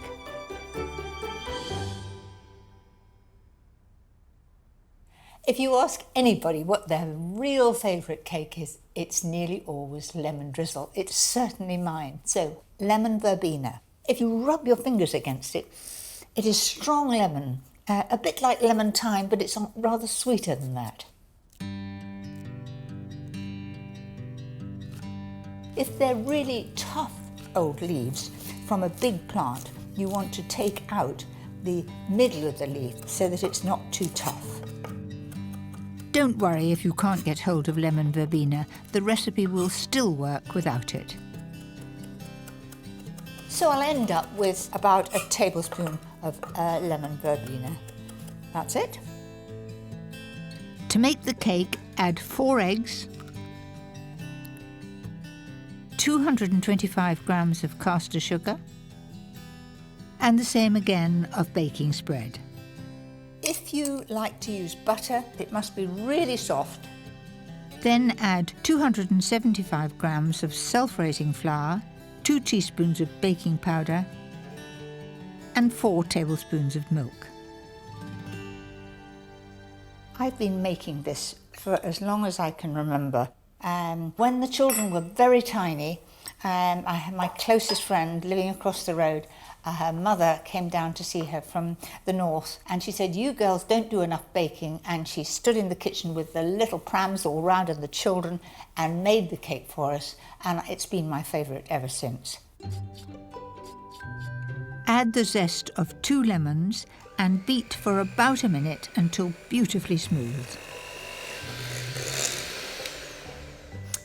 That is beaten to perfection. This amount of mixture fills a tray-baked tin 23 by 30 centimetres.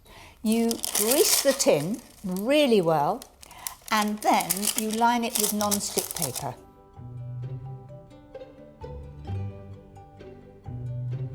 I've made more of these than you've had hot dinners. If you haven't got this size tin, the same amount of mixture will fill a 20 centimetre round tin or 2 1-pound loaf tins. It needs to go in the oven at 160 for about 35 or 40 minutes. Whilst the cake bakes, get on with the delicious lemon drizzle topping. Nothing could be simpler. Start with the juice of 2 lemons, then add 175 grams of granulated sugar, and it's ready.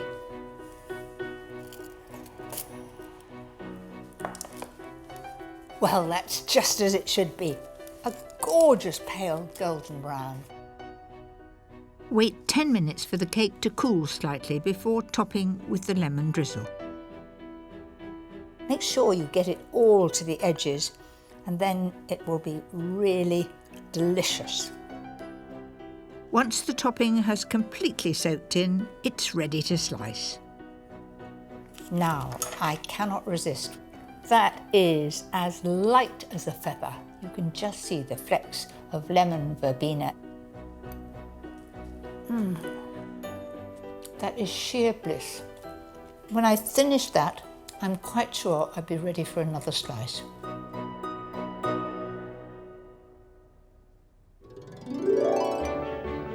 Next time. That's a bit sharp at the moment. No, I think it's lovely. It's my favourites from the local farmers' market.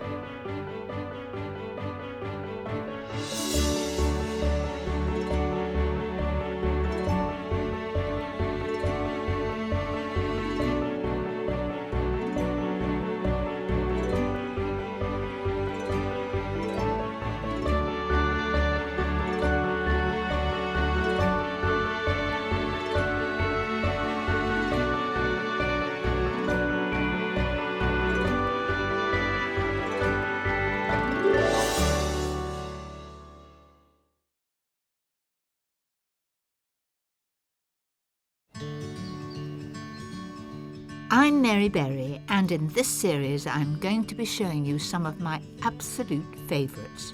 Not too difficult to make, not too many ingredients, and the sort of recipes that the family are going to say, ooh and ah, and please can we have them again?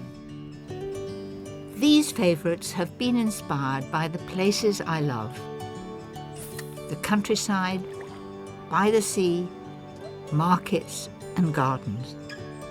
And of course, my home. I'll be sharing with you some brand new ideas and some recipes that I never ever tire of. Tonight, That's a bit sharp at the moment. No, I think it's lovely. it's my favourites from the local farmers' market.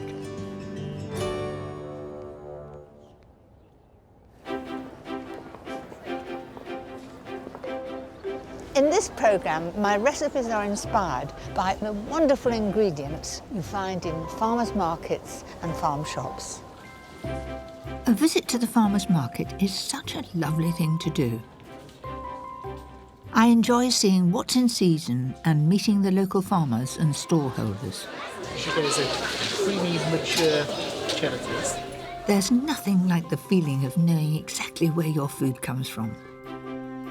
Tonight, a delicious soup using one of British farmers' best-loved vegetables. Salads inspired by all those wonderful things that you can buy on the stalls. A family favourite with lovely local sausages. A showstopper pud perfect for hand-picked berries.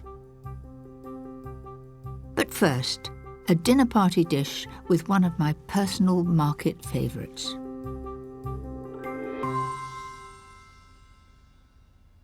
I love asparagus.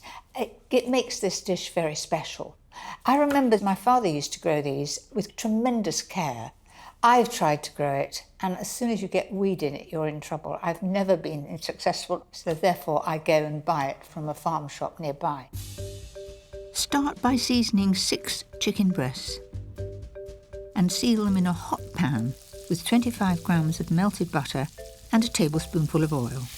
All I'm doing with these chicken breasts is getting them golden brown on each side, but in no way are they done in the middle. That's exactly what I'm looking for.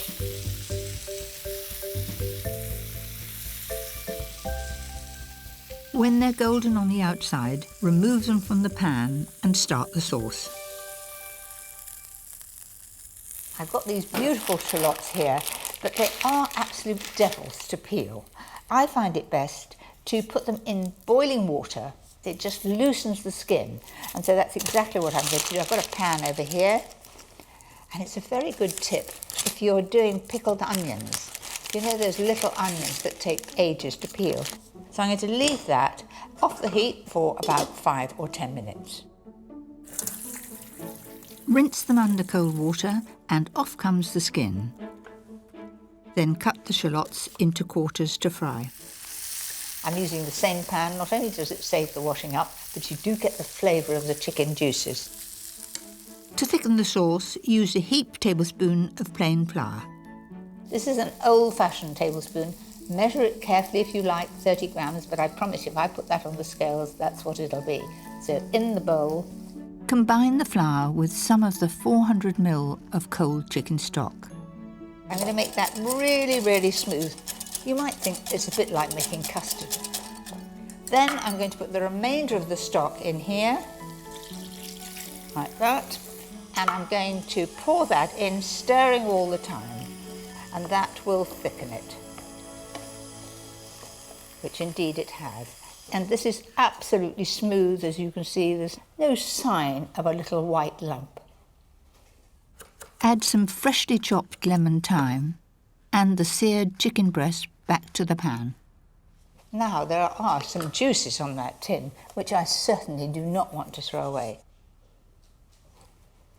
That'll all add to the flavour. On with the lid and leave that to cook for about 20 minutes on a very low heat, and keep your eye on it, and it should have just a gentle bubble from time to time. Next, the asparagus. So to start with, take the asparagus and it will break where it's tender. Then they should really give a nice crack. Chop up the stems into thickish slices, nice and evenly, but keep the tips whole for garnish. Add them all to boiling salted water for 2 to 3 minutes. And it's time to check the chicken. To make sure it's cooked, I'm going to look at my portion. Now that, to me, is perfect. It's still got a spring to it. So let's put that back in the pan.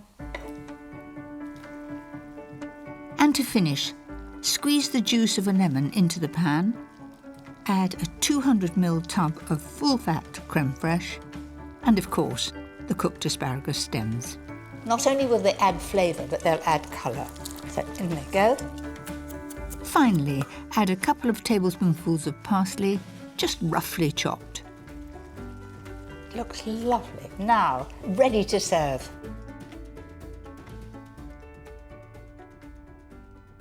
There are those that like a lot of sauce, and I'm married to a gravy man, so all my recipes have quite a lot of sauce.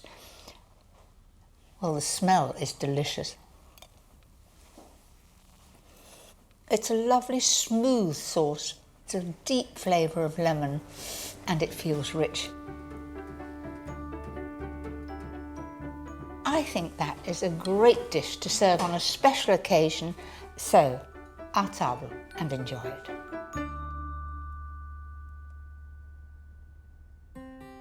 Seeing the first crop of asparagus each year is always exciting. So here is another of my favourite recipes to make the most of the season. It is so simple, and there's only 3 veggie ingredients. That's onion, potatoes and asparagus. To make enough soup for 6, add a finely chopped onion and 350 grams of diced potatoes to hot butter, and cook them down on a gentle heat for about 10 minutes. Now to the asparagus. This recipe, I use about 500 grams of asparagus. I'm cutting the top inch, and I'm going to use that for garnish. I'm going to put those into the bowl there. So those woody ends really haven't got so much flavour, and also to get them through the sieve would be difficult. So you just trim off those, and in my case, we put them on the compost. And remember those ends that I had left over this morning from the chicken? There they are, and I'm just going to trim them all off in one go. You can see how woody they are because I can hardly get through them. By now, the potatoes and onions should be nicely softened, so add 900 ml of either chicken or vegetable stock and bring it to the boil. Chop up the asparagus stalks and add them to the stock with some salt and pepper, and leave to simmer for a further 10 minutes. Now you can put this in a processor or you can use a hand blender.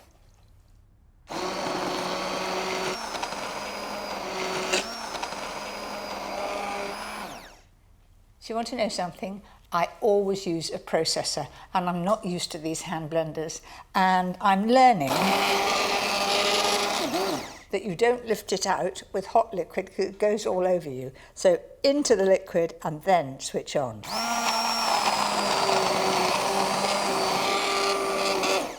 I have to say it's rather efficient. It's working very well. Once you've finished blending, press the soup through a sieve to remove all the woody bits.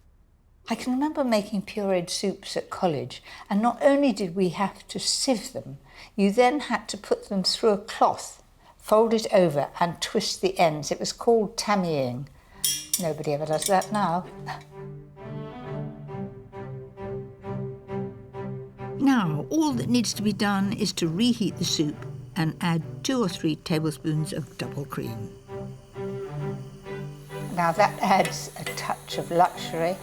Doesn't that look good? It looks sort of velvety. Bit of all right. Let's pour that in the bowls. A little drop of cream on the top. And top with the tips of asparagus that have been boiled for just 2 or 3 minutes.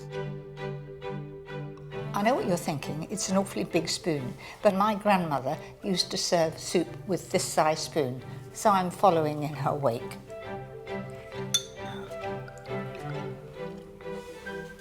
You know something? That really is delicious. It is so smooth and velvety, and there's no doubt what the flavouring is. I might eat the rest of that bowl in a minute.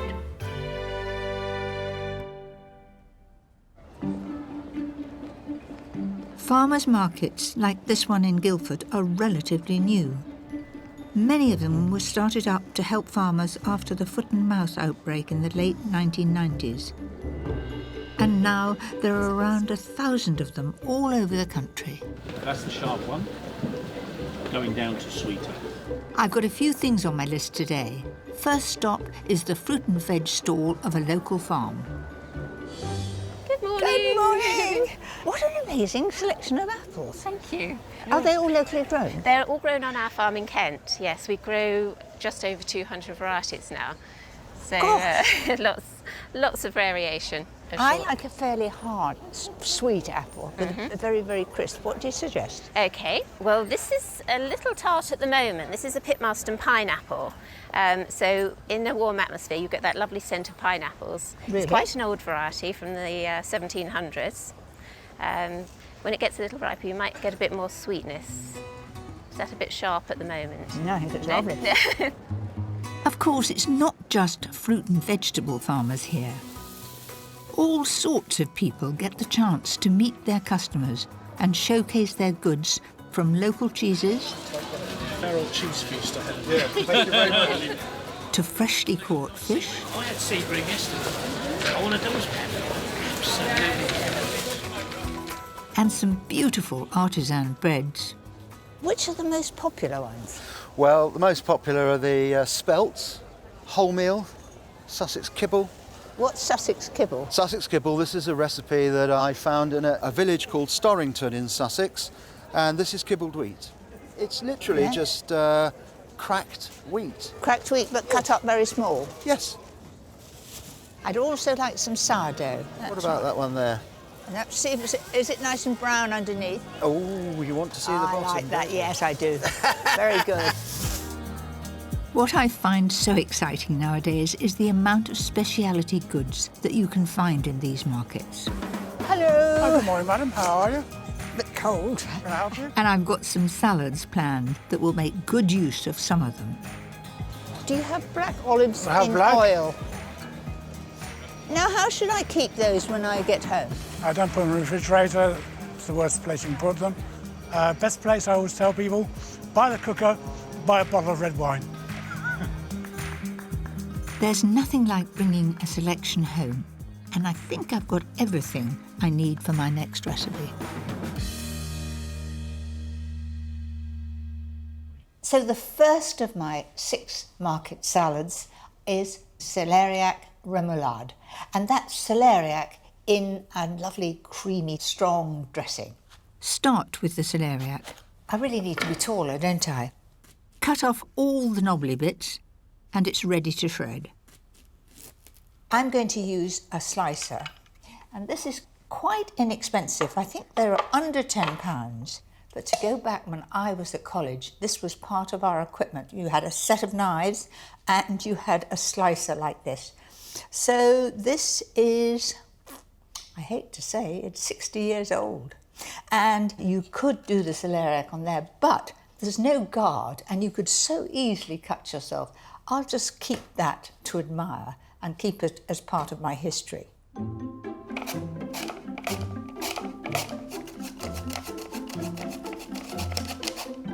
Right. To stop it from discolouring, coat it in a little lemon juice and a little water. And now for a lovely creamy piquant dressing. I'm using 6 tablespoons of light mayonnaise, a tablespoon of Dijon mustard, the juice of half a lemon, a dash of sugar and some seasoning. When it's mixed, drain off the celeriac, then bring it all together. And there we have our first salad, celeriac remoulade. Next, it's my quick and easy Caesar salad. The classic lettuce to use is a Kos lettuce. Dad used to grow these and he called them London lettuce. Don't ask me why, and it's not called London now, but often plants change their names. My version of this salad is really just a matter of chopping the beautifully crisp lettuce and making a simple dressing. And for me, that is what makes the salad. So in the bowl, I'm going to put 6 tablespoonfuls of mayonnaise. Now, a tip about doing this, you see how I put those blobs like that?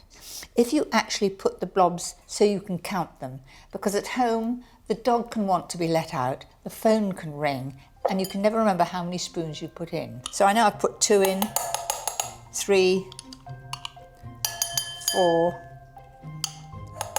Add 1½ tablespoons of Dijon mustard. I'm then going to have a dash of Worcester sauce. That just gives it a little pep up. Then season.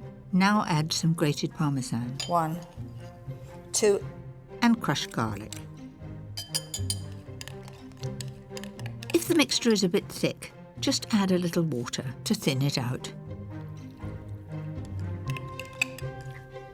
So that's looking good.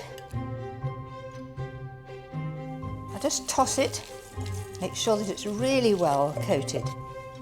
And finish with shaved parmesan and some crispy golden crouton. I've made my Caesar salad without any meat added. You could add chicken, you could add avocado, just whatever you like. Another idea to make the most of those market veg is to spruce up some marinated artichokes and red peppers with fresh basil and a little balsamic vinegar. Very, very colourful. And it's rather nice with the flecks of green. And to use those olives, how about my version of a Greek salad? Just add them to some crumbled feta cheese and sun-dried tomatoes, and finish with olive oil and a little salt and pepper. That's it. A lovely mixture. Then I've got some carrot. Now, carrot, coarsely grated, is delicious, but I like to add some lemon juice and some poppy seed, and that's exactly what I've done there. All very simple, a little bit of pepper and salt, and it's as cheap, very effective. Lastly, a tasty bean salad. Drain a tin of mixed beans, add some finely chopped spring onions, sliced celery and diced tomato. And for the dressing, I put some fresh tarragon in there with some oil, mustard, pepper, salt and a dash of sugar. So in that goes to dress it. Give it a good stir and there you have it. So that is my market salad. And I think that looks very tempting if you just want a light lunch and a little bit of everything.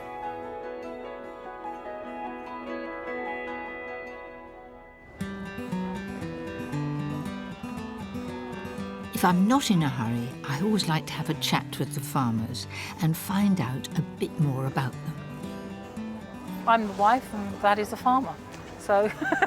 Georgina and John Emerson have been bringing their meat and poultry here since the market started almost 15 years ago. And what do you sell most of? Oh, we sell a lot of sausages, as you can see this morning. People had sausages during the week. You've got all sorts of varieties We here. do about 25 different flavours, so we bring a selection each time we're at a market. Which is the most popular? Probably the plain out of all the flavours we do, but we do all kinds of different flavours with caramelised onion. We've got black pudding where we use a black pudding from Scotland. Oh, and here at the end, pork and leek, my favourite. Lovely, thank you. One of my favourite ways of using sausages is in my next recipe, roasted sausage supper. This is a true favourite of mine. It's a great family dish. Start with the vegetables. I'm using 500 grams of new potatoes, just chopped in half. 2 large onions sliced into wedges. Keeping the root on will help them stay together. And 2 red peppers, roughly chopped into bite-sized pieces. Now to the magic part of the recipe. A simple plastic bag. I'm going to put all these vegetables in the plastic bag, some olive oil, and as you rub the bag, it's a light coating. I don't need to use too much oil, and my hands are clean. So let's just put those into the bag with everything else. Add 2 cloves of chopped garlic and some thyme to the bag. In it goes. Lastly, the sausages. As we saw, there was a huge variety of different sausages in the farmer's market. I still like pork sausages best, but I do like trying all the different flavours. These are herb and leek. Prick the sausages. I'm using 12 in this recipe. That's it. Add them to the bag. And in goes 2 tablespoons of olive oil. So then you want to hold the top of the bag and tip all these until every single one is well covered.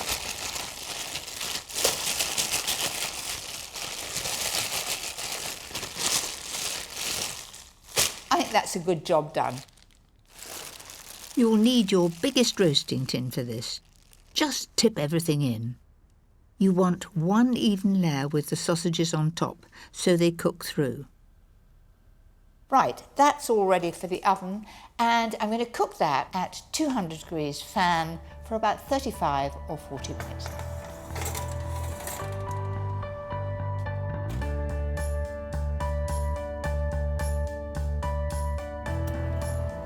When the sausages are brown, turn them over.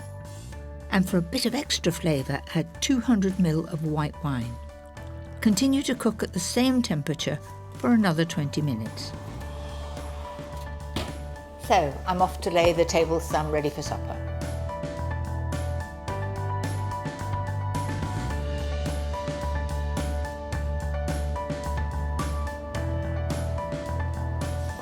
Well, it's had its time. Let's have a look.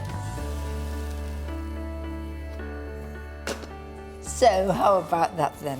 Doesn't that look inviting? You want to have everybody absolutely ready to come and help themselves. And you can really see why this is one of my favourites. All the washing up I've got is 1 tin.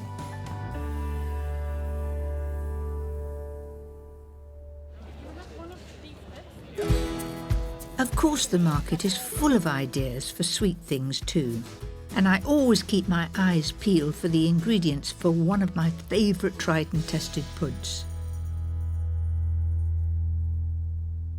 Do you know, I get more letters, emails and questions about how to get success with a meringue than anything else.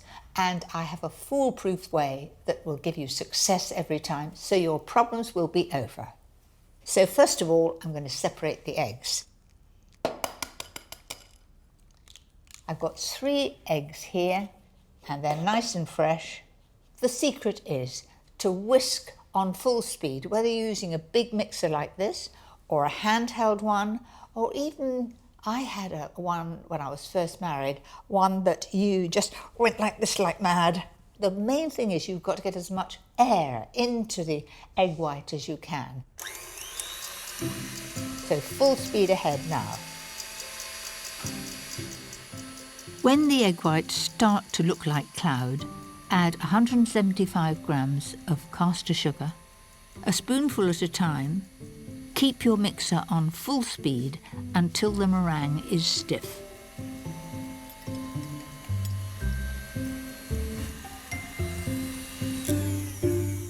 That looks about right to me. Let me just show you. It really looks as stiff as can be. And I'm going to be brave and you'll watch it drop. Is it going to drop? No, really, really stiff. Now, as it's a pavlova, I want to make it nice and marshmallowy in the middle, and to do that, you add corn flour and vinegar.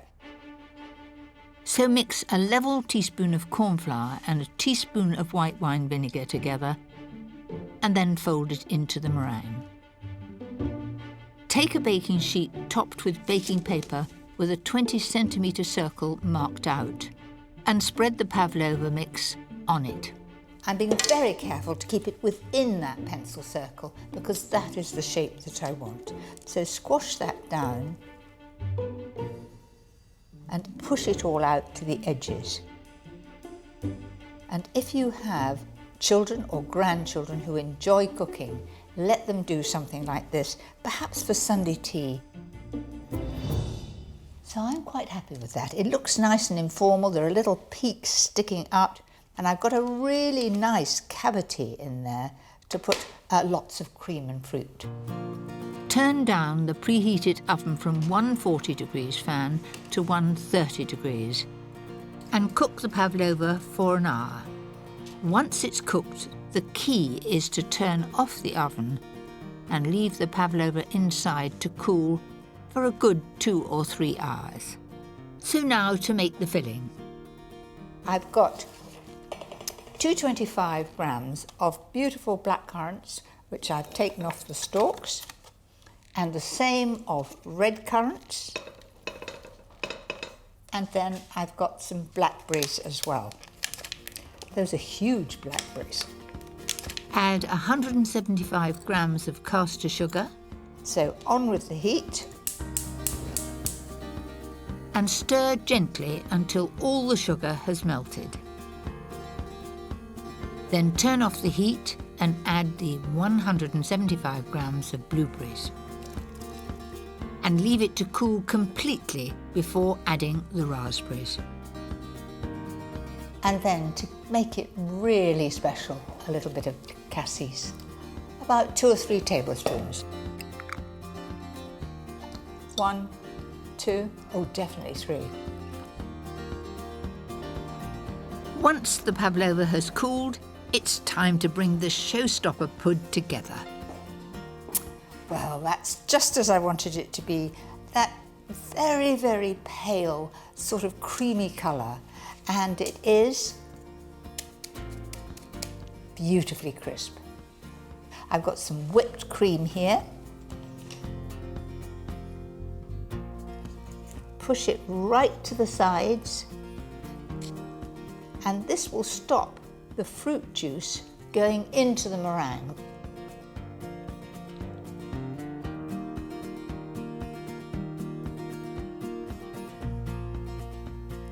That looks pretty good, doesn't it?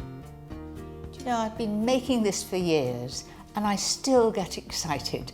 It really is magical, and it is the most perfect thing to serve at any celebration.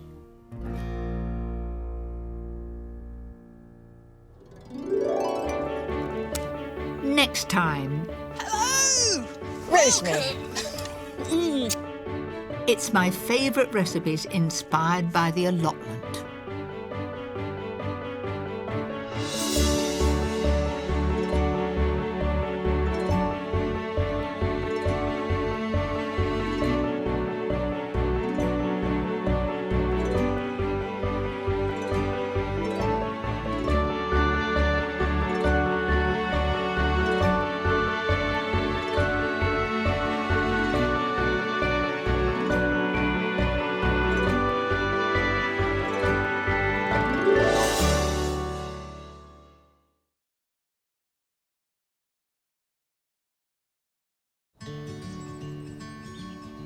I'm Mary Berry, and in this series I'm going to be showing you some of my absolute favourites.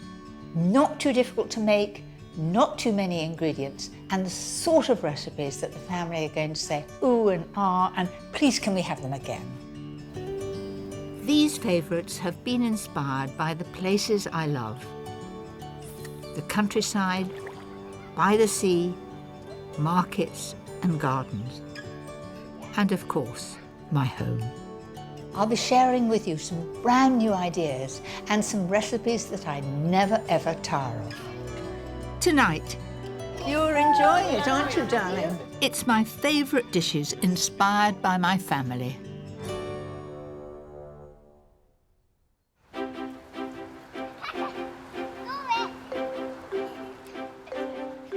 One of my joys in life is spending time with my grandchildren. However busy I am, top priority is to have all the family round for a meal whenever I can. And there's nothing I enjoy more than when one of the dishes becomes a family favourite. Tonight, an easy pasta dish that my grandsons cannot get enough of. A spiced lamb casserole that's a real family pleaser. Easy biscuits that are such fun for small hands to make. And a cheats pudding that they'll love every time.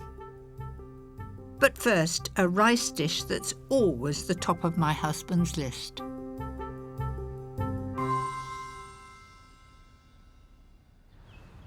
My husband Paul's absolute favourite is Malaysian fried rice. He would have it every day of the week, and I bet that he'll be popping in when he smells it, because you get that wonderful aroma from all the spices. The reason why Paul likes this so much is because before I married him, he worked in Malaya, as it was then called, and I gather that he used to have it once a week, always. So when I married him, I had to look up recipes for it, and I've been making it ever since. Start the fried rice by slicing 2 chicken breasts into strips. Season and fry on a high heat.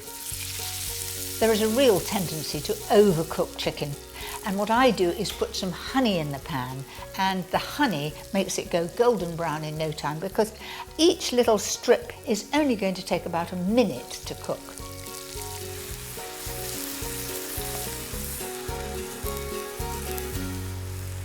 That has been cooking fast. I'm going to turn it over now, and you've got a nice bit of brown. Look at it. That's what I wanted. Doesn't that look tempting when it's a gorgeous golden brown colour? I'm going to just tip that out on the plate. Now for the vegetables. Add 2 large chopped onions to the same pan. I'm going to put a lid on that and let it partly fry, partly cooked. Roughly chop a red pepper and crush 3 cloves of garlic. Bit of brute force. Fry for 5 minutes and then add 200 grams of sliced button mushrooms. I can mix all those together.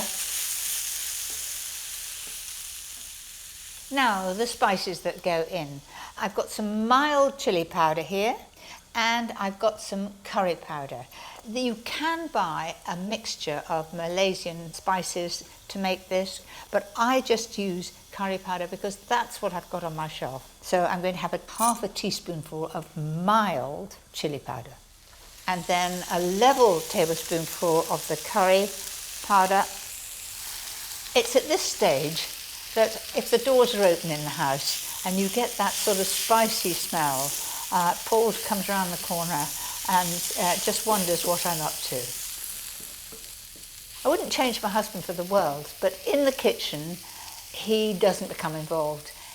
If I'm poorly, which is so rare, he can do 2 things, boil eggs and make an excellent omelette. Now, even then we argue about the omelette, because he said his French godmother taught him to put milk in the omelette, and I always put water.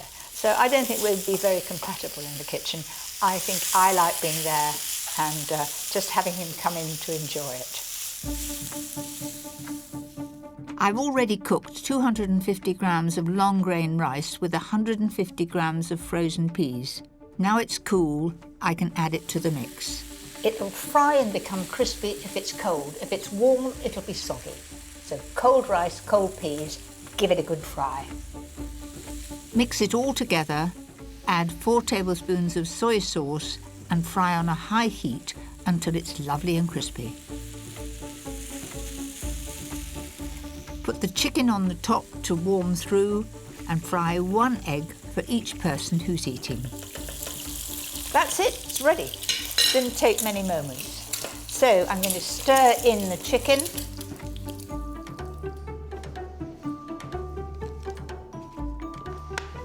I know that familiar tread.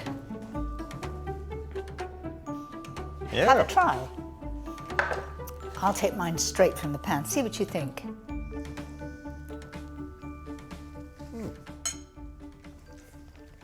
Delicious. This is very, very nice. Good. Well up to the standard, I would say. Tuck into the rest. Right. And I'll pinch more from the pan. Okay. So I do hope that you'll have a go at home. It's our great family favourite, and I hope it'll become one of yours.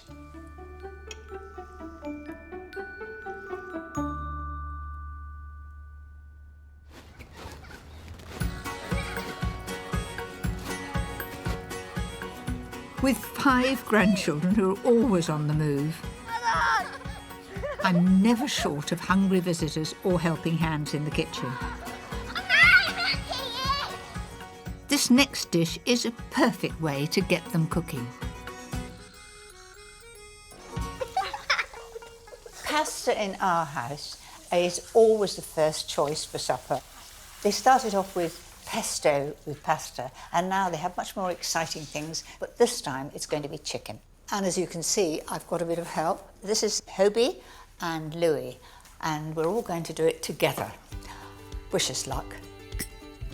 Start by cooking 250 grams of dried penny pasta and add 1 roughly chopped onion to the boiling salted water. You must be wondering why I put onion in with the pasta. I find it's much easier to cook the pasta with the onion. They cook the same time rather than frying it, which sometimes it catches, sometimes it's not even tender. While the pasta cooks, move on to the chicken. For 6 people, use 3 chicken breasts cut into little strips. If you've got a bag there, Louis, if you put 1 tablespoonful of paprika pepper in the bag first, and that makes it really, really brown and crispy. That's it. And then a little bit of pepper and salt. That's it. And then put the chicken in there, all of it. Well done. And then if you hold the top of the bag and rub until you've coated, rub it like that with your hands. That's right. That's it. Give it a good rub. Heat 1 tablespoonful of oil and in goes the coated chicken. Now it goes in a lump, but I'm going to divide all that up and then each piece will get brown. While Louis chops and de-seeds 2 tomatoes, Hobie and I make a start on the white sauce.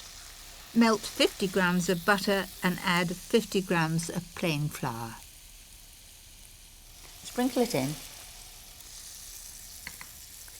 Now when you stir that, just like what did you make for Grandpa this morning? Porridge. And you were stirring it with that, so it's left hand on the pan to steady it and just stir it to start with.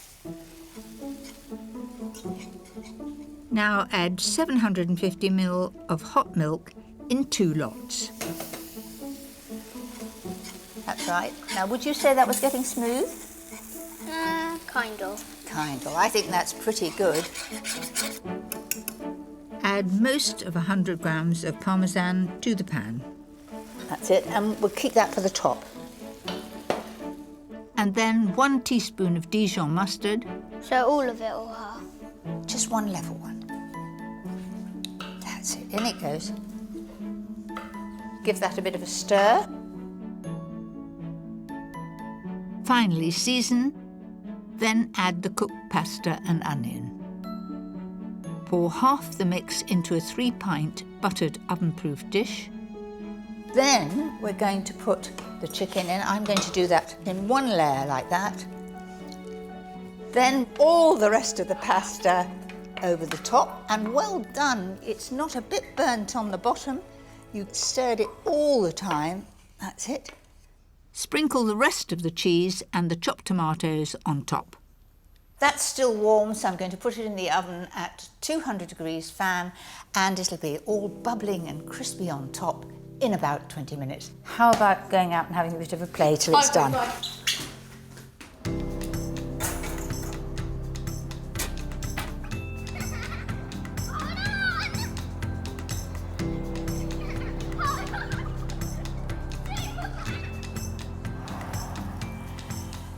When it's ready, leave it to cool down a bit and then dig in. Who wants a taste? Me. OK. Are you going to have some, Atalanta? Yes. Look at all these crunchy bits on top there. That's for you too. Oh, I need to get that bit. This has always been one of my favourites. I think it's going to be one of their favourites too.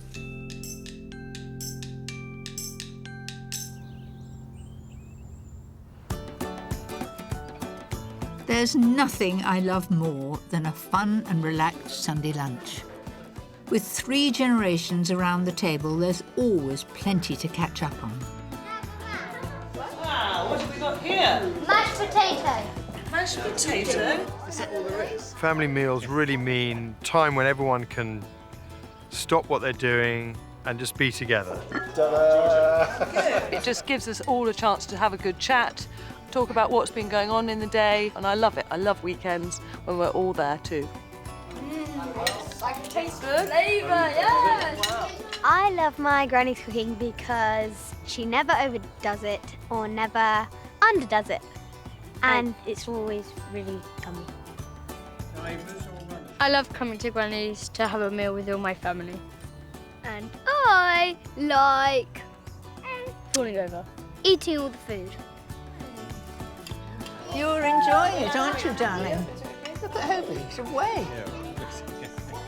My next recipe is a fantastic alternative to the Sunday roast, and always has them coming back for more. It's a great family dish. It's aromatic. It's also spicy, but not too hot. To feed 6, use 1 kilo of lamb neck fillet cut into small pieces. Coat with 2 tablespoons of ground cumin and 2 tablespoons of ground coriander. Then just turn the meat in those spices. Heat 2 tablespoons of oil and start browning the meat. With this much, it's best to do it in 2 batches. Now just look at that, a gorgeous golden brown colour. Now that takes time, but keep a single layer in the bottom of the pan, keep turning it. That's it. Then I'm going to put a little more oil in there, only a little, just enough to stop it from catching the bottom.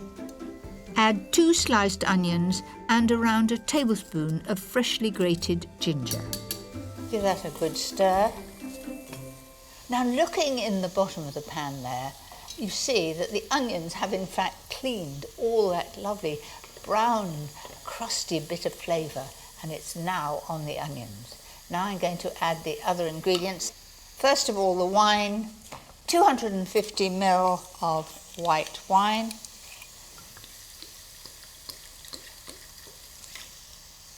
Exactly. Then 2 tablespoons of tomato puree and 1 of mild rose harissa paste. 2 tablespoons of runny honey. A 400-gram tin of chopped tomatoes. Season and add the zest of a whole lemon and the juice of half. So there's the meat all beautifully brown, and if there's any of the little bit of juice in the bottom, that'll go in too. Give that a good stir.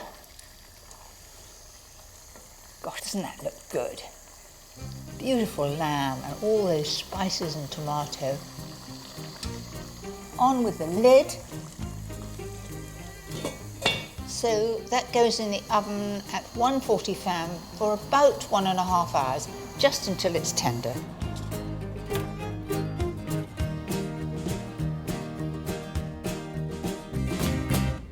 So here it is, straight out of the oven. It should be hot and bubbling. Ah, that's what I was hoping for. A gorgeous colour, looking really tempting. All I've got to do now is add the cannellini beans. I'm using a 400-gram tin of beans rinsed. And very often I add a couple more cans if everybody's starving. If the children are very young, you can just put baked beans in there. So there it is. You've got beautifully soft, tender meat, the onions tender. It just smells all spicy and aromatic, but there'll be a bit of a kick to it. This dish is great to serve with rice or couscous, and I always finish mine with a good dollop of sour cream.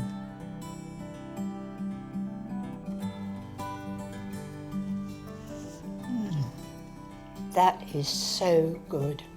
Do you know, the sour cream really makes it, because it's a little spicy and a little bit on the hot side, and that cools it down.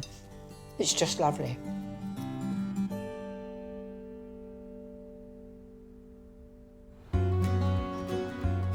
I've been baking with my granddaughters Abby and Grace ever since they were small. And this is a simple biscuit recipe with a great twist that I know they will love. We're going to make a mixture that makes quite a lot of biscuits. We're going to divide the mixture in 3, and we're going to make almond biscuits and chocolate chip and lemon biscuits. So we've got a variety of biscuits, all from one mixture. So, shall we start off with the butter? How much have we got there? 175. 175 grams of softened butter. Then 175 grams of flour. That's it, no sieving either. And then 75 grams of caster sugar. And to give the biscuits a little bit of crunch, 75 grams of semolina. Now mix it all together.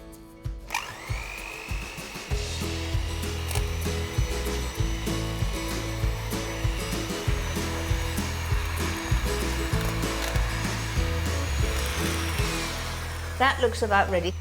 As you sort of squeeze it, it comes together like a biscuit mixture. So Abby, you're going to get that together. So how long have we been baking together? Well, I remember in the kitchen there's this one photo of me and Abby when we were about 4. Exactly. And we were making little cupcakes and we were putting the sweets on the top. And do you remember eating all those little bits, and far more important than making the cakes? That's come together really well. Now make it into a sausage shape and divide it into 3. Can I make the almond ones, please? There's your almond things. Thank you. Can I make the chocolate ones, please? I knew you were going to ask for chocolate, that's good. Abby's chosen 50 grams of milk chocolate chips to mix into the dough. You need to get it everywhere, because when you separate it into different biscuits, you don't want to have one with all the chocolate chips in and one with none of them in. So you have to get it everywhere. Well, the person with all the chocolate chips would be quite lucky. Grace is adding a teaspoon of almond extract and most of the 40 grams of flaked almonds to her dough. Do you enjoy helping? Yes, really fun. Really fun. What's the best part? Knowing that you can eat it at the end. And also, the mixture's really nice to eat as well. Do you like raw mixture? Yeah. Each mixture is divided into 20 even rounds. For the lemon biscuits, add the finely grated zest of 1 lemon to the dough. Years ago, I used to work for the Dutch Dairy Bureau, and their favourite Dutch biscuit were botermoppen. And what you do is that you made a sausage, and then you took demerara sugar and sprinkled it on the table like this. Then all you do is you roll that in it So if you can imagine, if you cut slices from this, you will get a lovely crunchy outside. Wrap it in cling film and put it in the fridge to firm up. Put the rounds on baking trays lined with non-stick baking parchment. For the almond biscuits, gently press the balls flat and top with a few flaked almonds. Press the chocolate chip rounds evenly. Finally, slice the firm lemon biscuit dough into 20 rounds. Would they last long in your household? No way. Dad would eat them. He's always poking around in the fridge. Wherever we try and hide them, he's always there. Cook all the biscuits at 160 fan for 10 to 12 minutes until they're a lovely pale golden brown around the edges. I'm going to leave you two in charge. Keep your eye on them.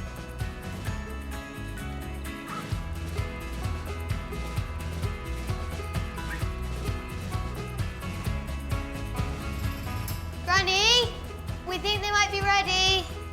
Oh, good. I'm coming. Let's have a look then. They look ready. You're absolutely right. There we are.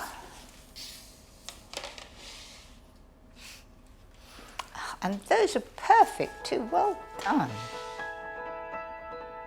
Once the biscuits cool, it's the bit that we've all been waiting for. Come on, let's have a taste. Which would you like? Now, who's going to pass it to Granny? Because I can't reach that far.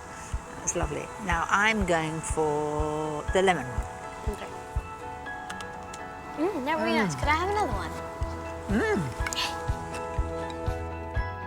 My family have always loved my cooking, and there's nothing they like more than a delicious pudding. Especially my take on an old classic. There's nothing more popular than lemon meringue pie, in my family anyway. It is so impressive. But I've got a cheats one. It's using a crumb crust and it's so simple to make. For the crust, add 12 crushed digestives to melted butter. I like a little sugar in that, and I'm going to use some demerara sugar, about a tablespoon. That's it. Then you just mix that together. It's also simple. I mean, some of the crumb crusts I use ginger biscuits, but for lemon meringue pie, it has to be digestive. Pour the mixture into a 23 centimetre, 8-inch flan dish. And then just level it in the middle and work it round the sides. I really enjoy this crumb crust, and I find I make it so often because it's so easy. You know, I do think twice about if you've got to make a pastry, bake it blind, all takes time, but this is really very, very quick. There's my crumb crust, done, finished. Put it there, just ready to have the filling in. Add 1 394-gram tin of full-fat condensed milk. They used to be in tubes when I was a child, and you used to have this tube and take it out like toothpaste. It was absolutely delicious. Add 3 egg yolks. I'm just going to combine that for a moment, and then it gets this lovely colour. Next, you'll need the zest and juice of 2 lemons. You know, this is a real showstopper. Anything with meringue, my lot absolutely love. You know, we've often had it for a birthday pud, you know, just putting sparklers in the top and walking in with it. It all makes it very, very special if it's a birthday. And so add the lemon juice, and you'll notice instantly it's beginning to get thick. Can you see? It's almost like magic.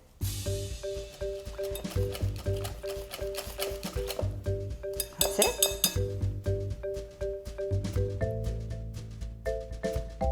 Just level it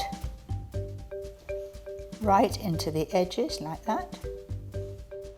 Leave it in the fridge to set and start making the meringue. Whisk 3 egg whites on full speed until stiff. And and then slowly add 175 grams of caster sugar. I think that will just about be right. Now let's have a look at that. I want it to be shiny, standing up in peaks. That's a perfect meringue. Once the pie has set, carefully spread the meringue over it. And the aim is to cover all the crumb crust and the middle as well. So you have to put it on and just push it to the side. It's not easy. I find it best to go round in sort of blobs and then into the middle. So press it down. That's it. Now you can do little swirls all the way around. Make it the sort of same mountain in the middle. And I think that's far nicer than piping. I think it looks homemade. And I love making these little swirls and peaks. All right, stop playing with it, it's perfectly all right. Cook at 190 fan for 15 to 20 minutes. Then set aside for at least half an hour before serving warm. I think it looks very special, but I do warn you, the first slice is always difficult to get out. Have a little prayer and hope for the best. How does that look? I think it looks delicious.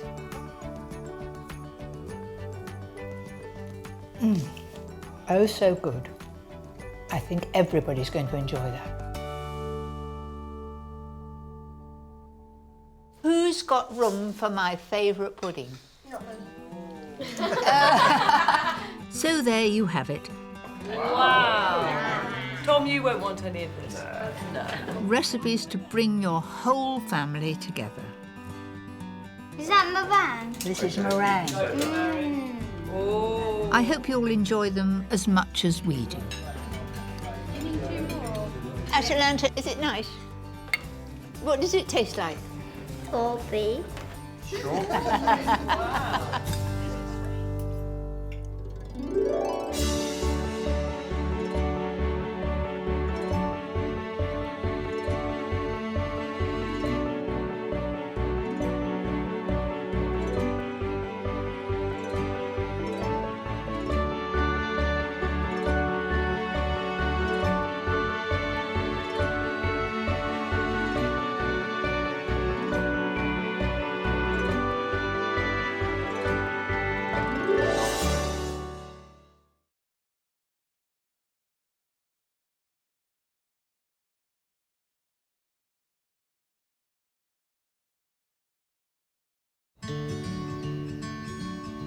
I'm Mary Berry, and in this series I'm going to be showing you some of my absolute favourites. Not too difficult to make, not too many ingredients, and the sort of recipes that the family are going to say, ooh and ah, and please can we have them again. These favourites have been inspired by the places I love. The countryside, by the sea, markets and gardens. And of course, my home. I'll be sharing with you some brand new ideas and some recipes that I never ever tire of. Tonight, hello! Rosemary. It's dishes inspired by the wonderful world of allotments.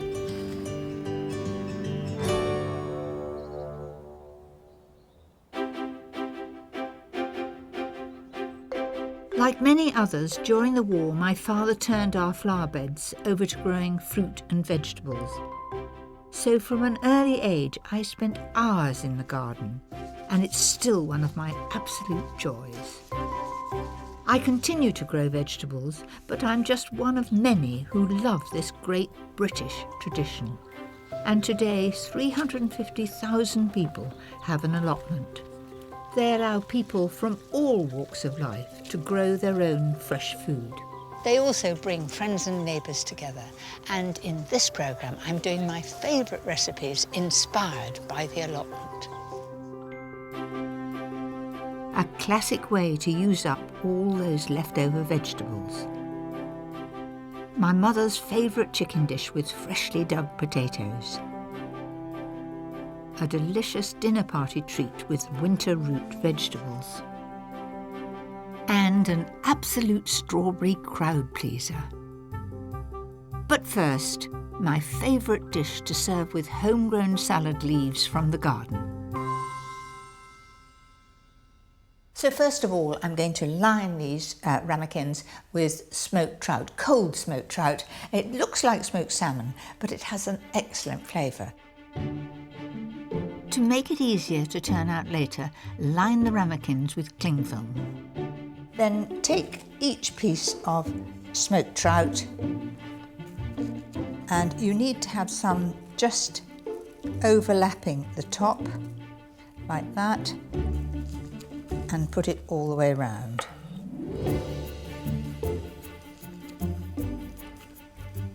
The aim is to make quite sure there aren't any gaps, and that is it already done. So next, the avocado filling. I can remember when avocados first came to Britain. It was in the 1960s, and they became really popular, and people didn't really know what they were. They were pears. Well, there are stories about people serving them with custard. So there they are. You know, a lot of people have tried to grow avocados. I've tried too. It just doesn't work here. It might sprout, you might get a bit of a stick or a tree, but you'll never get any fruit on it, so just give up. To stop the avocado going brown, add a good squeeze of lemon. Make sure it's all coated. Dice 3 de-seeded tomatoes. Then add half of these and 4 sliced spring onions to the avocado. In another bowl, mix 4 tablespoons of mayonnaise and 4 of cream cheese and 2 teaspoons of Dijon mustard. And I need to add salt and pepper to that. And just fold it in together until it's coated. I want to make absolutely sure that it tastes wonderful. I could do with that mixture just on a lettuce leaf to go with drinks. Wouldn't that be lovely? But it's going in here for this time. Half fill the ramekins with the avocado mixture, followed by a layer of diced tomatoes and another layer of the avocado. And that's the last one. Then take each one and first of all fold over all the smoked trout. Then take the cling film, pull it up all round like that, then fold it over, and now you need to press it down just with your hand like that. If you don't press it down, it won't hold together when it's turned out. And that is ready to go into the fridge for 24 hours ideally.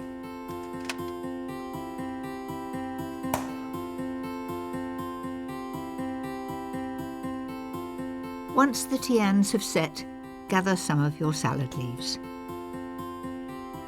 little dash of dressing. Now to the exciting part, turning it out. Like that. Doesn't that look special? I like to serve perhaps a really special bread with it and some unsalted butter. Who wouldn't think that is impressive?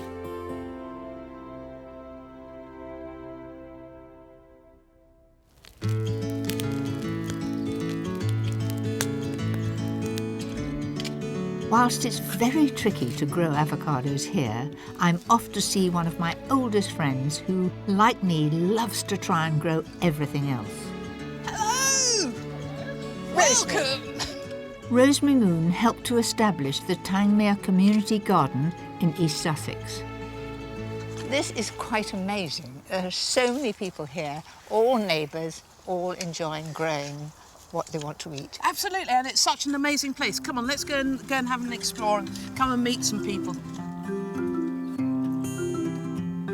Now in its 5th year, there are around 40 members growing my great favourites, from beans, tomatoes and potatoes to carrots and strawberries.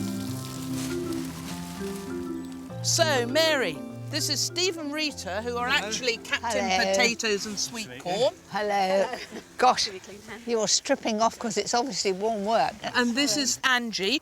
Now, were you a bit nervous when you started? Did you not know what you were letting yourself in for? I don't know whether nervous is the right word. I was excited. Oh, I didn't were know you? what I was going to let myself in for, but I knew that it was an opportunity to be part of my community and meet new friends again. This was once a disused RAF site, and it's hard to believe that only a few years ago it was barren land.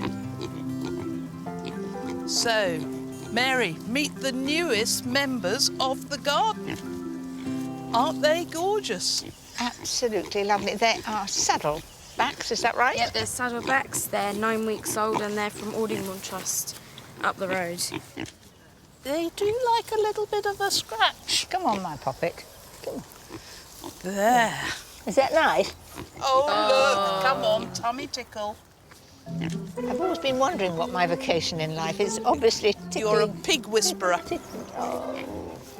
You can open your eyes.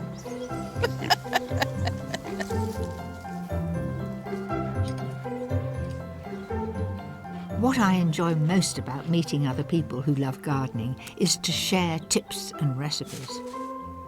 So, Sonia and Monica, you've got some wonderful chard here.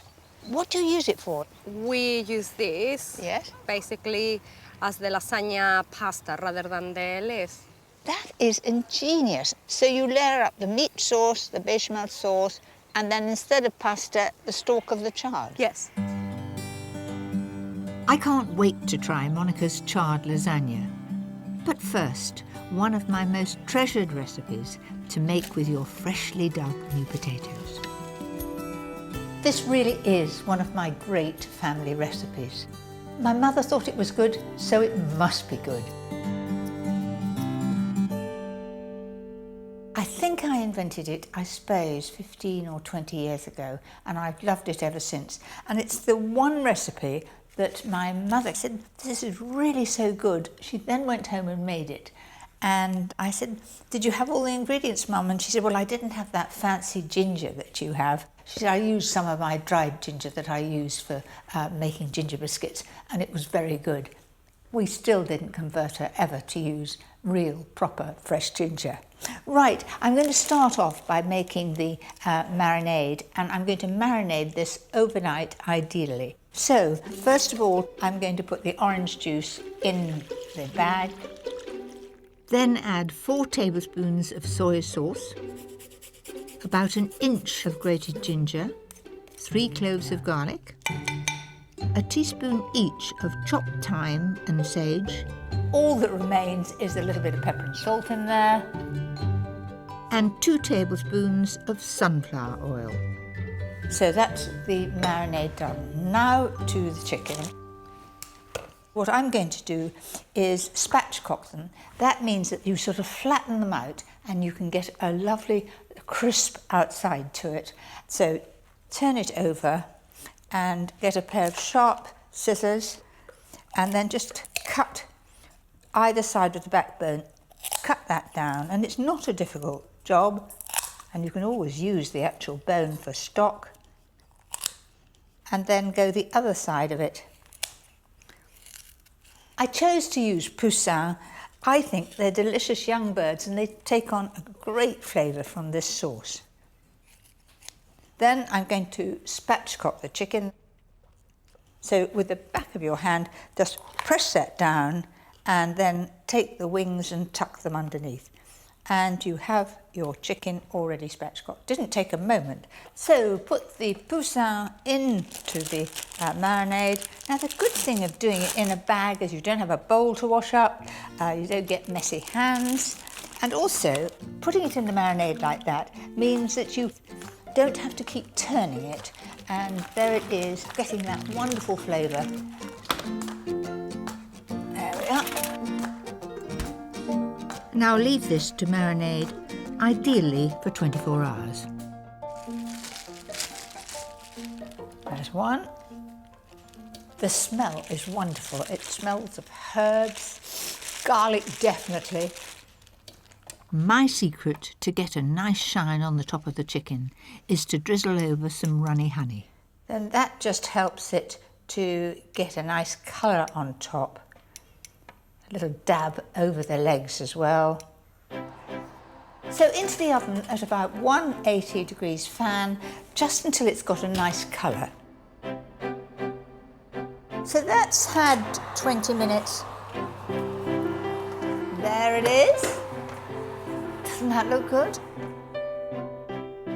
To make a nice rich sauce, add 1 rounded tablespoon of corn flour to a small quantity of the marinade and pour it over the top of the chicken. Then the rest goes in here. Pop it back in the oven for 15 minutes.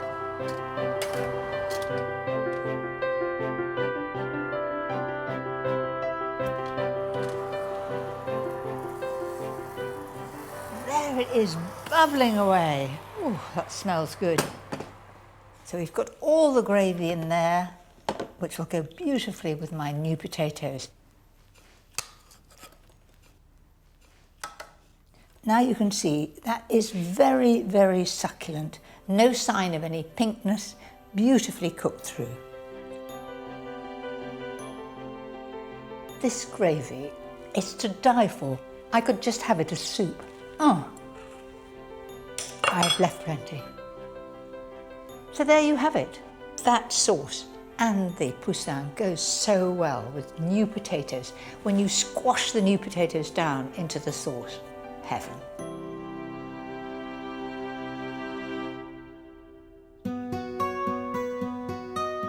I love the new season's crop, but come autumn there's always a glut of fruit and vegetables. One of my favourite ways to preserve them is to make a delicious chutney.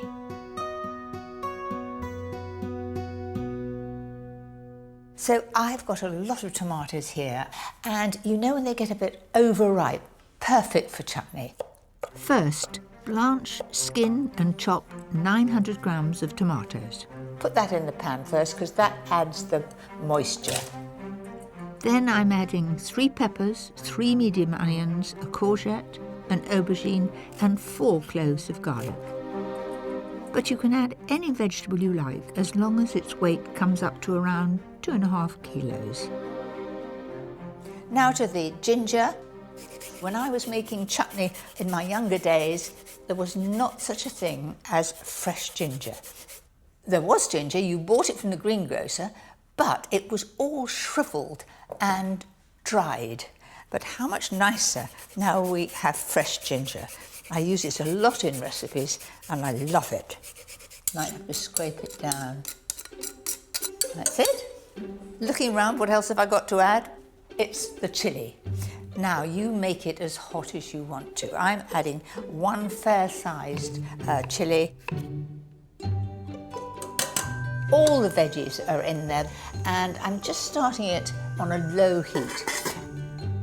You'll need to leave this simmering for about an hour. Just give it an occasional stir.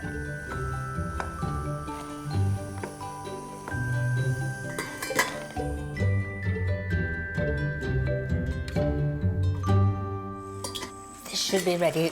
Gosh, look at that wonderful colours coming through. It's beginning to look like chutney. Now it's time to add the spices and seasonings that make it special. 1 tablespoon of paprika, a tablespoon of salt. And then some pepper, just to your liking. And then I'm going to do some crushed mustard seed. It'll make it really piquant. So in that goes. Then add 300 ml of distilled malt vinegar and 350 grams of granulated sugar. Right, all the ingredients are in there. Give it a good stir. Now, that smells a bit like a pickle factory. I love it because it reminds me that I'm going to get a wonderful chutney in the end. Once the sugar has dissolved, turn up the heat and bring it to the boil. While it's reducing, take care it doesn't catch on the bottom of the pan.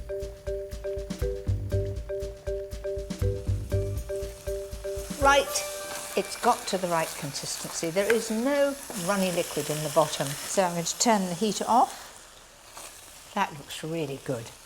You see, that is chutney consistency. So here I've got a selection of sterilised jars. Just dollop that in. That's it. Push the chutney down. Make sure you don't have any air bubbles in it. Chutney will keep 2 years, providing you've got a good seal on the top. And once open, keep it in the fridge. I put it in the fridge because then it's always to hand and we eat a lot of chutney.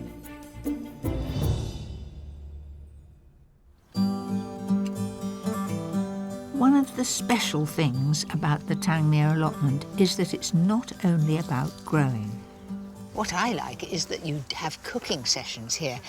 You know, you make pizzas, you've got a sort of a cooker over there. Sort of a cooker? How rude is that? It's not a range cooker, it's a washing machine drum from the local tip, and we build a fire in the middle, we've got a great big pan, and off we go. And so in it goes. I'm helping the children to make their own pizza with a very simple dough of flour, oil, water and yeast. I find that if I put my whole hand in the flour like that, okay, it's less likely to stick. So you have a bit of flour on there, look. Okay, now rub your hands together. That's it. Aidan, what are you going to put on top of yours? I'm going to slice tomatoes, some cheese. What would you like to put on? You can't put sweets on top. Come on, what are you going to put on top? Sweet beans. Beans, what a good idea. So we're going to have an exciting pizza, and all you've got to do now is to roll it out so that it's nice and flat. And you've got a lot of people to feed here, so you better get going. And it's not just pizza on the menu. There's also the charred lasagna. Now, there's all these vegetables gleaned from around me. We've got butternut squash, I can see some swede, the leaf of the chard, is that right, is in there? Yes, it is. And there's courgettes, tomatoes, and are you putting a sauce on there? Yep, this is just Greek yoghurt and eggs with some seasoning. So we're just going to put that on the top there. Do we put cheese on that as well? Yes, we can do. We've got some grated cheese. That's a good covering, and then into the oven until it's set. Set and a gorgeous golden brown. I can't wait for that. It is so satisfying to turn your vegetables into something delicious. Look at that. And my next recipe is a wonderful way to make the most of them. The popular lamb shanks are the rather large ones that come from the hind leg of a lamb, and they're very big. These are the fore shanks. That's from the front leg of the animal, and I think these are a much better size for one portion. And if you cook them long and slow, they taste absolutely delicious. First, brown the shanks in some really hot oil. The reason for browning them is it seals the outside. Also, it gets a lovely brown crust on them, and that helps to give colour to the casserole at the end, as well as flavour. Now add 2 large sliced onions and 2 cloves of garlic. Give that a good stir round. Once these have softened, add 400 ml of beef stock. So bring that to the boil. To thicken the gravy, take a rounded tablespoonful of flour and add 300 ml of red wine. You always read in recipes that use the dregs of the wine or the wine that's left. There's never any wine left in our house, so I will take it from the new bottle, but I shall have a little tipple later just to use it up. And just mix that to a paste. And because it's cold, it won't go in lumpy. So I'll pour that in, stirring all the time, and that will just thicken it up a little. To give the gravy extra depth, I like to add a teaspoon of chopped rosemary and a tablespoon of red currant jelly.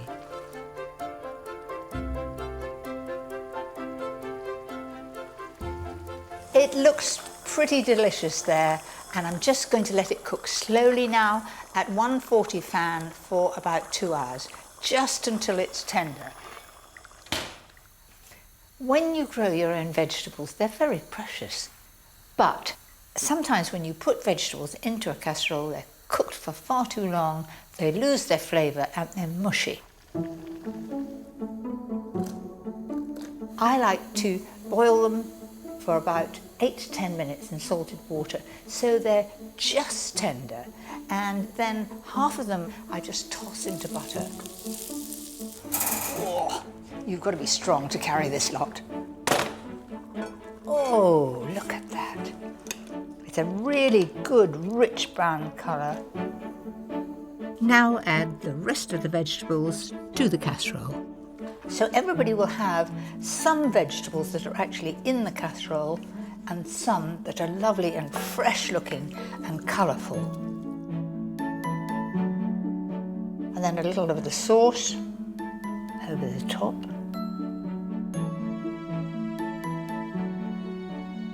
So isn't that something really, really special? Now, I can't resist having a taste. It's coming away like a dream. Look at that. Don't you wish you were me?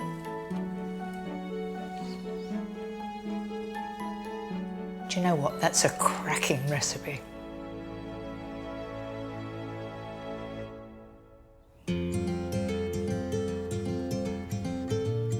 Ever since I was a child, I've loved picking berries.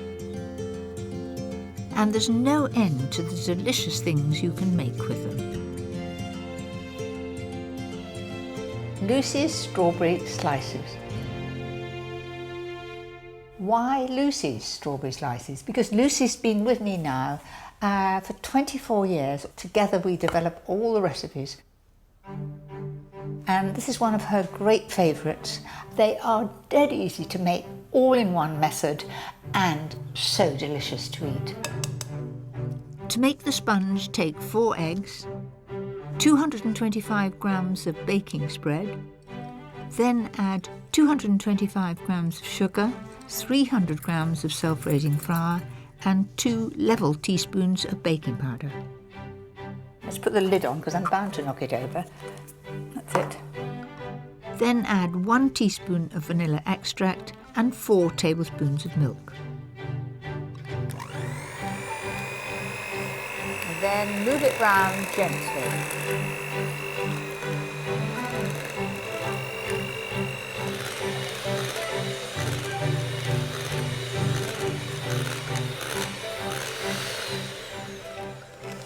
Now that looks lovely and creamy, beautifully smooth.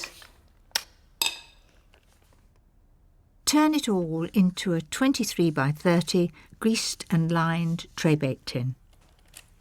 Then just level that and push it right into the corners. It does seem very strange not to have little people around dying to lick the bowl. I miss it. But I do cook with my grandchildren. They always want to get to the stage of licking the bowl. So that goes into the oven now at 160 fan, and it will take about 35 minutes.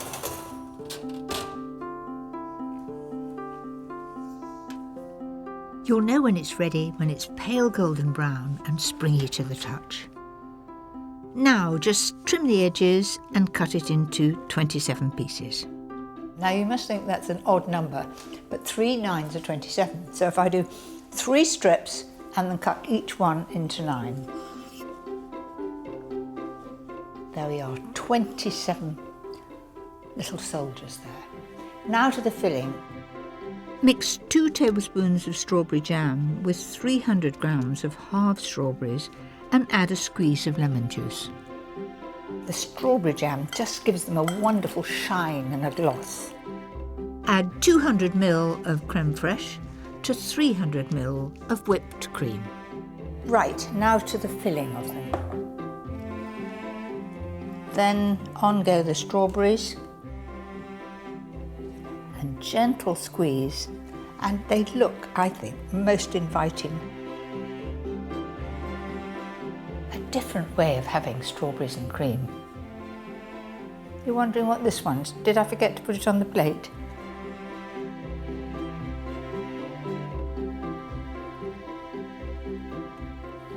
That is blissful. It really is. In fact, I can't wait for the next slice.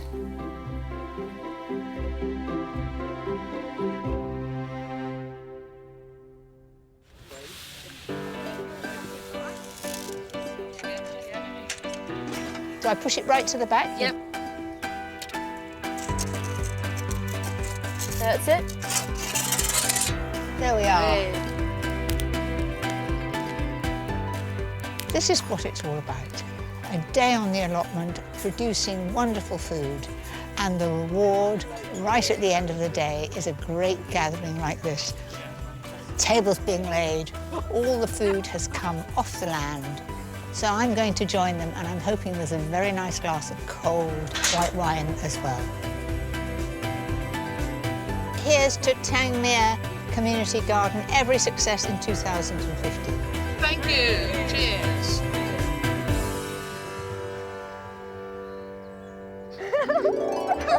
Next time, who's got room for my favourite pudding? It's my favourite recipes inspired by my family.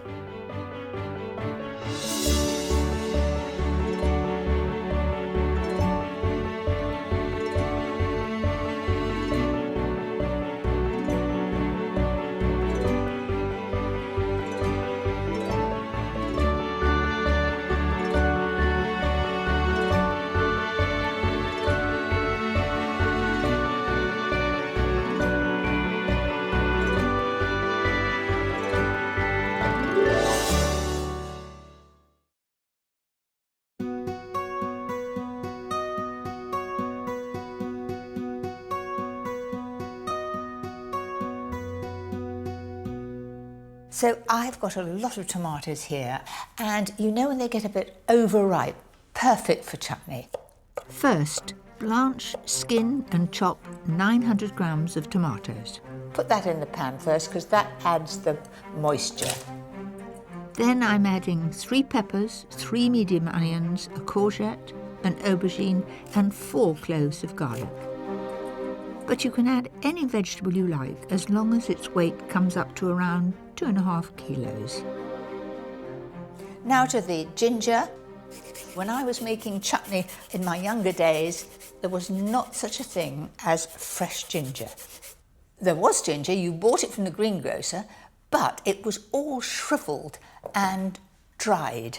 But how much nicer now we have fresh ginger. I use it a lot in recipes and I love it. Might have to scrape it down. That's it. Looking around, what else have I got to add? It's the chilli. Now you make it as hot as you want to. I'm adding 1 fair-sized chilli. All the veggies are in there and I'm just starting it on a low heat. You'll need to leave this simmering for about an hour. Just give it an occasional stir.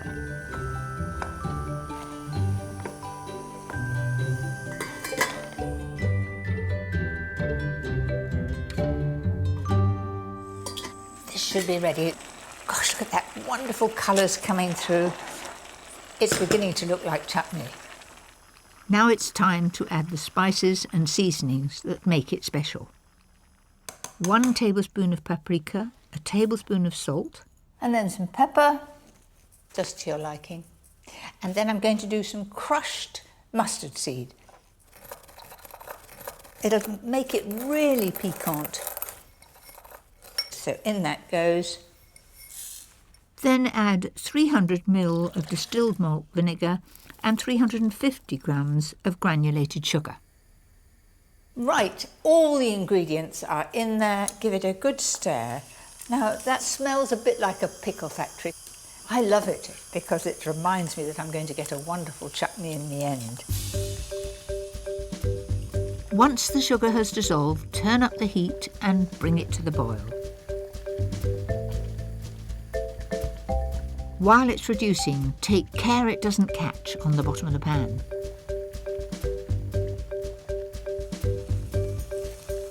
Right, it's got to the right consistency. There is no runny liquid in the bottom. So I'm going to turn the heat off. That looks really good. You see, that is chutney consistency. So here I've got a selection of sterilised jars. Just dollop that in. That's it. Push the chutney down. Make sure you don't have any air bubbles in it. Chutney will keep 2 years, providing you've got a good seal on the top. And once open, keep it in the fridge. I put it in the fridge because then it's always to hand and we eat a lot of chutney.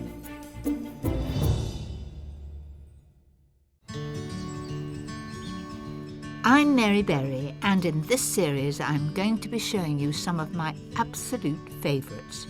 Not too difficult to make, not too many ingredients, and the sort of recipes that the family are going to say ooh and ah, and please can we have them again. These favourites have been inspired by the places I love. The countryside, by the sea, markets and gardens. And of course, my home. I'll be sharing with you some brand new ideas and some recipes that I never ever tire of. Tonight, don't you lose it now. There we go. There's your fish. Food inspired by my love of the countryside.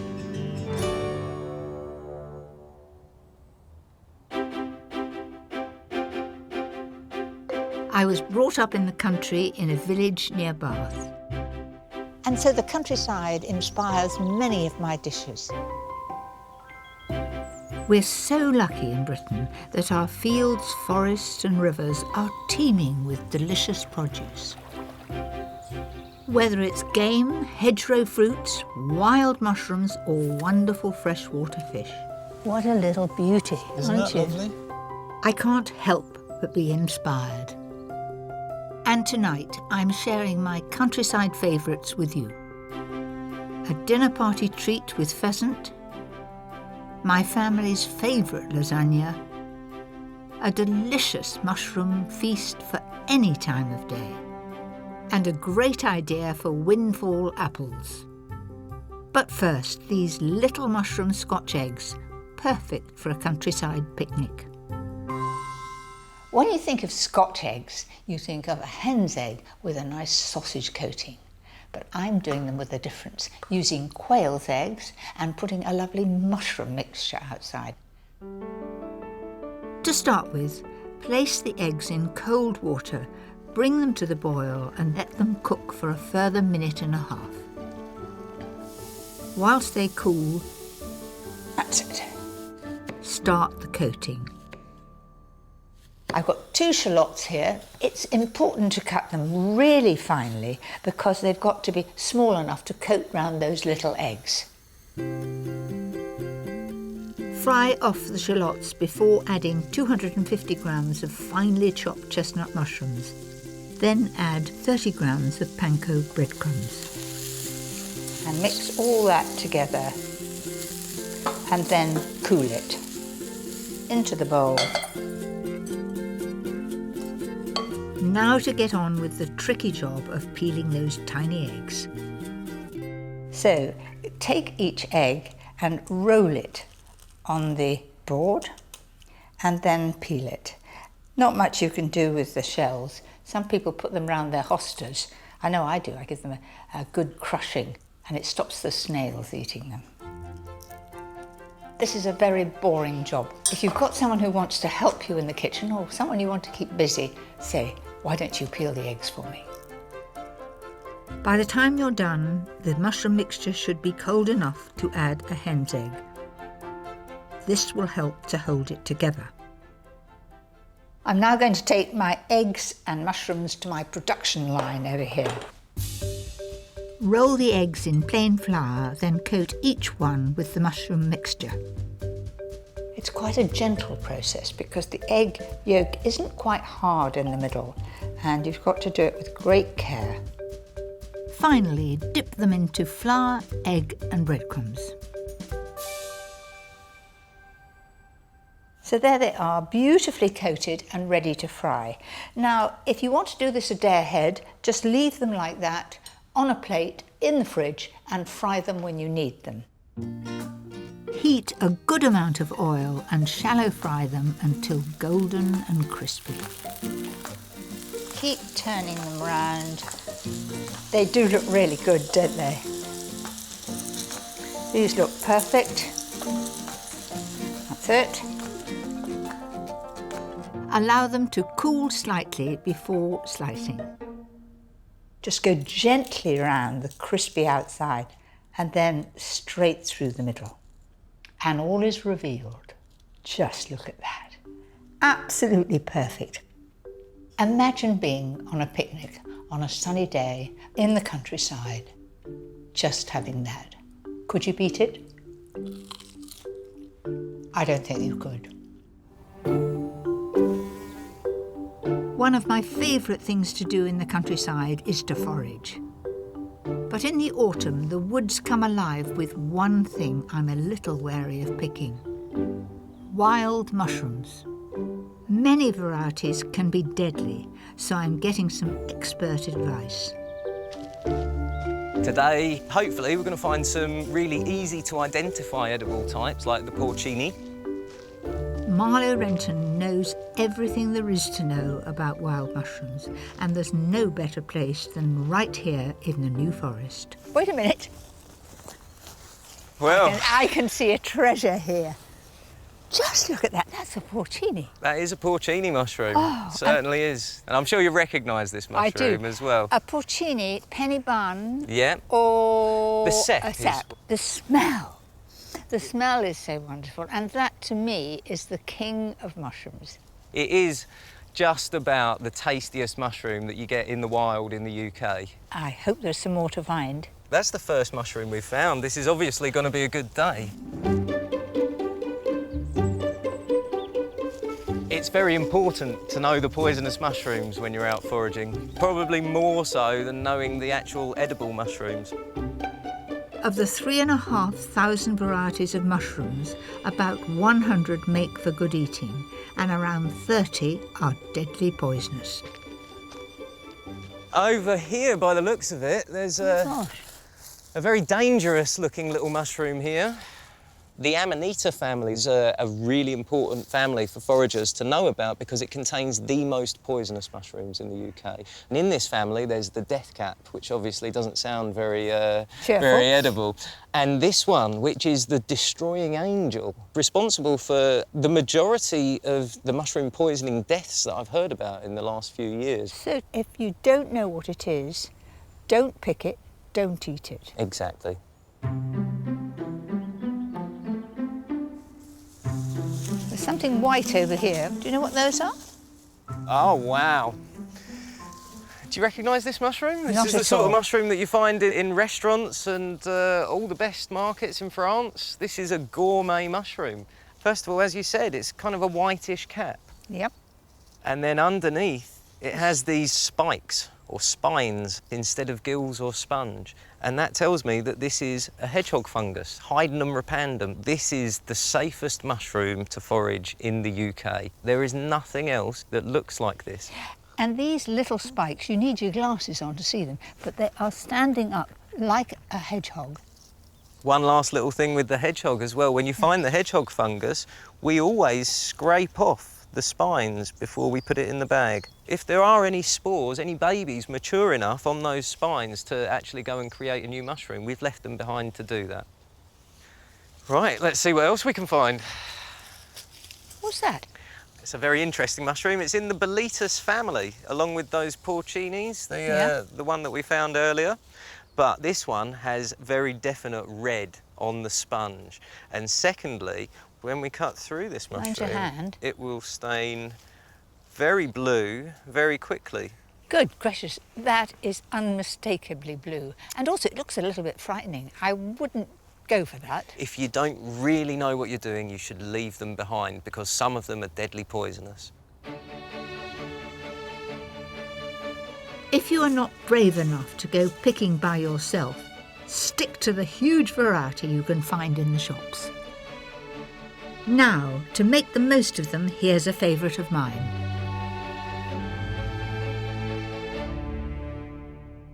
These are the mushrooms that I've chosen. Smidgey, golden enoki, oyster, shiitake, and my real favourite, chestnut mushrooms, sometimes known as brown mushrooms.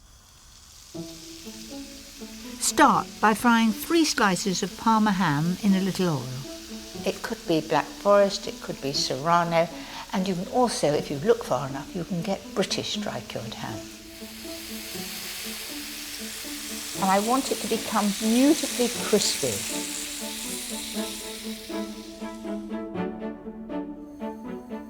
In the same pan, add a little butter and lightly fry 2 slices of brioche. The aim is to get all this lovely gubbins in the bottom from the ham, which is salty and a delicious flavour. There you are, absolutely perfect. Now to the mushrooms. I'm going to take some of the stalk off, and then these little chaps.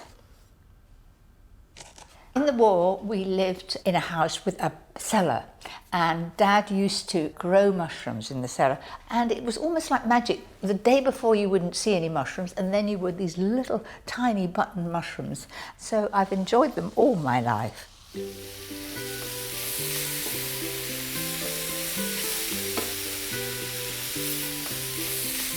I find the secret of this is to put the lid on for a few moments so that the steam comes up and makes them soft.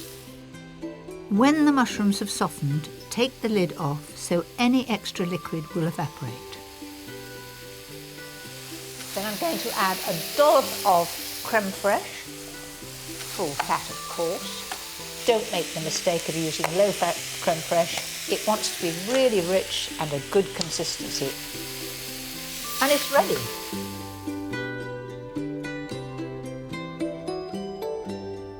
Really looks delicious. Top it all off with the crispy ham and a few parsley leaves.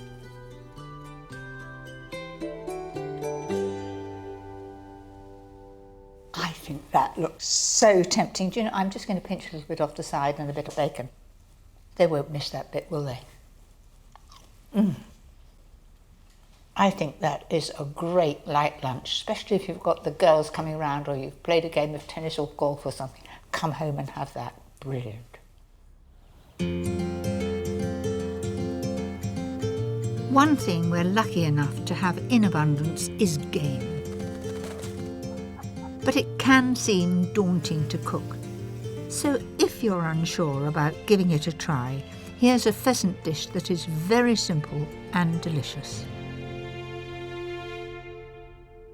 When I was young, we had quite a few of the blessings from the countryside. We'd have rabbit and mustard stew, we'd have casserole pheasant. You could go to your butcher and get those, and they weren't on ration. So you can imagine we had them quite often. Start by seasoning the pheasant breasts and sear them in a hot pan in oil and butter. Before I turn them over, I'm going to put a little bit of pepper and salt on the second side. It's worth giving game a chance, but you could just as easily use chicken breasts. Look at that for a lovely colour. Just golden, just round the side there, and quickly turn it over. You don't want to cook them through. I want them still raw in the middle. Put the breasts to one side and start your sauce by cooking 1 roughly chopped onion in the same pan.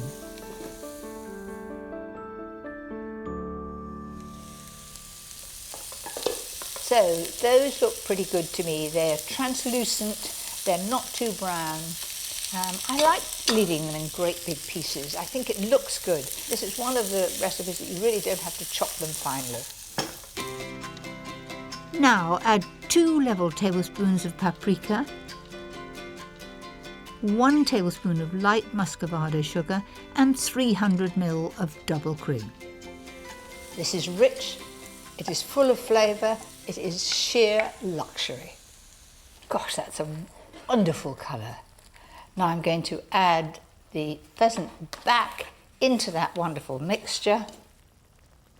Wait a minute, there's a bit of juice, I want that in there. That'll all add to the flavour. And I've got that on a very low heat, and I'm just going to let that cook away for a few minutes. In a separate pan, fry off 250 grams of sliced chestnut mushrooms in a little butter.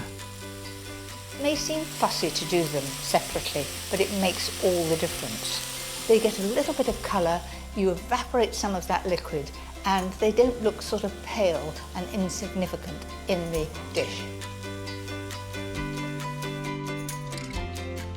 Finish it off with a handful of chopped parsley. This is the part I like most. Everything's ready.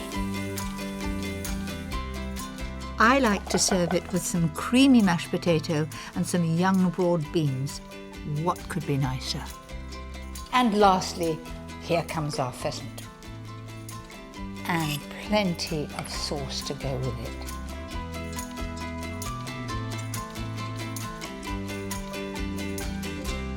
Now, who could resist that? My pheasant breasts with a rich, creamy sauce with mushrooms and paprika. Whilst our forests are bountiful with wonderful game, we're also lucky enough to have some of the world's great fly fishing rivers. Here on the River Test, people have been fishing since Roman times. And no one knows these waters better than fly fishing expert Charles Jardine.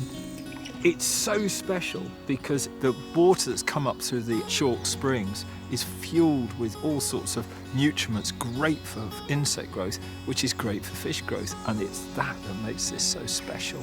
And that's why the fish get so legendary and big. Charles, this is a very exciting day for me. I've always wanted to learn to fly fish. You couldn't come to a better place at a better time of the year. Really? Yeah. Oh, well, that's comforting. And you can see how clear it is. Look at it. I mean, it's beautiful. It's so peaceful, you could hear a pin drop. Well, that's why we do it. This is a sport where you can just immerse yourself in it and just become at one with the river.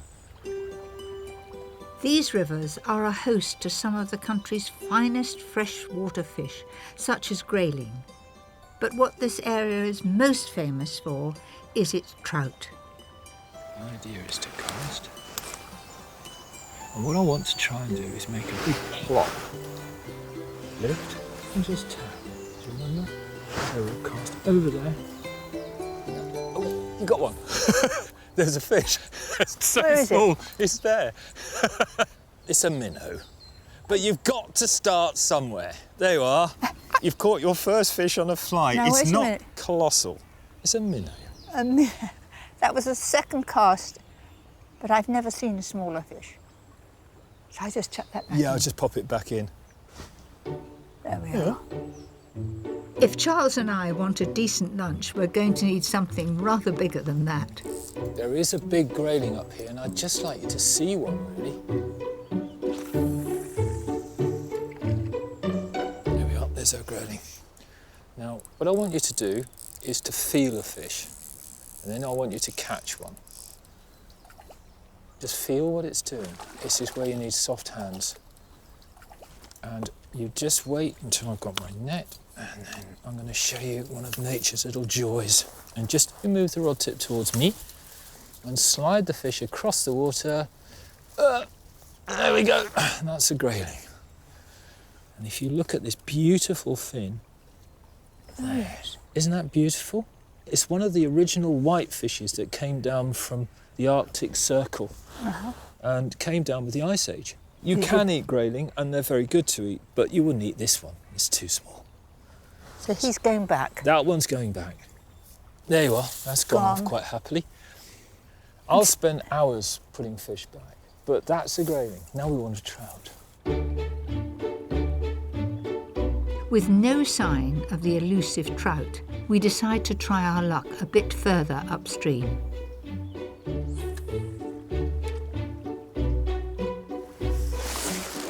It's a rainbow. You got your trout here. It's a lovely little wild fish. There it is. There you go. That's a proper fish. Don't put on the line. Just put the hand by the Now I'm reel. watching it swim. Isn't it beautiful? It's fantastic. Now just wind the handle just a bit. There it is. Now that's a fish and a half, isn't it? It is, It's better isn't than my it? minnow. Just a bit bigger than your minnow. I'm winding. Just keep everything smooth. Don't you Whoa, lose there it you now. go. There's your fish. Have you ever seen a bigger fish There's than your that? fish. Come here, my little fellow, then. Now just look at that. I think that's a sheer beauty, and I reckon it weighs a couple of pounds, something like that. I think so. Would serve two. Absolutely. You and me. Gosh, it would. Lovely. I can think of no better way to enjoy a freshly caught rainbow trout than to simply fillet it and then fry it in a little butter.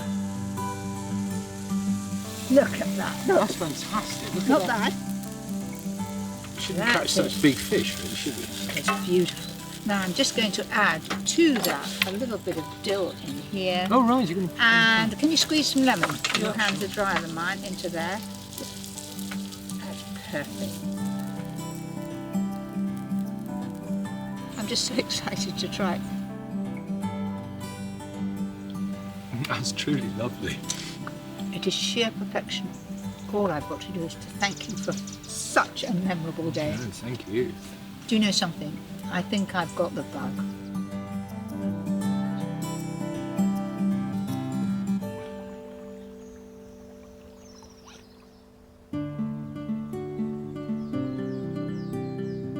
After a long day out in the countryside, I like something quick to prepare and hearty to eat.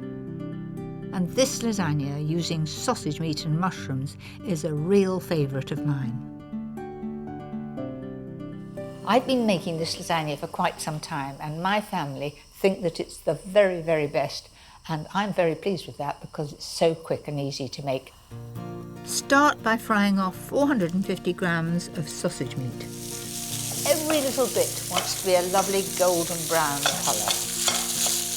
Sausage meat has wonderful spices that are so good for lasagna.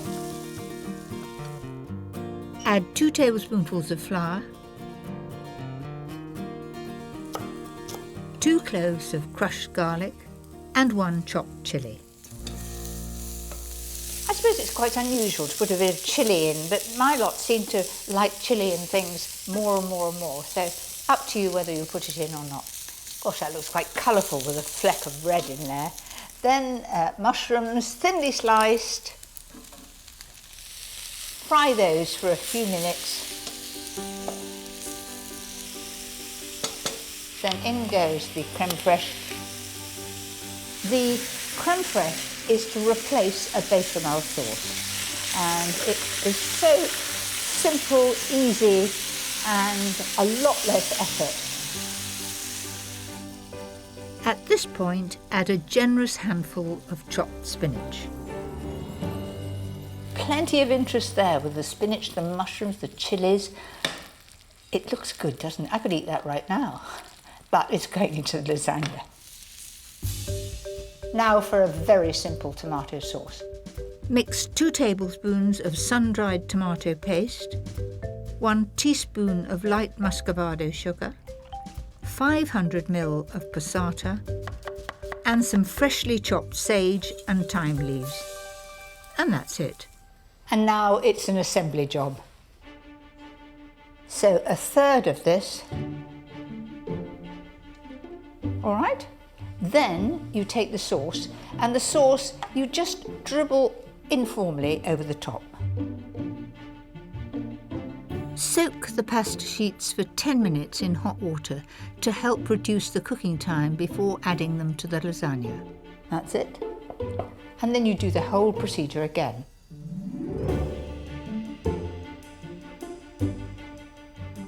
Top it with the final layer of meat and the last of the tomato sauce. And just to finish that off, giving a lovely crispy top, some cheese. I like to use cheddar cheese, but you can use any hard cheese or end bits that you've got left in the fridge. And that will all melt and become crispy on top. Cook it at fan 180 for 20 to 30 minutes. Until the pasta is soft and the top is golden. Oh, just a gentle bubble around the outside. So I reckon that'll serve about 6 people, and it's best served the moment it comes out of the oven. Oh, look at that. How's that for a different pasta? Little bit of spinach, little bit of chilli, not too much pasta, lots of sauce. It's a bit hot, but I think I'll have a quick taste. I'll take it from around the edge like you tell the children to. Oh, you can't beat it.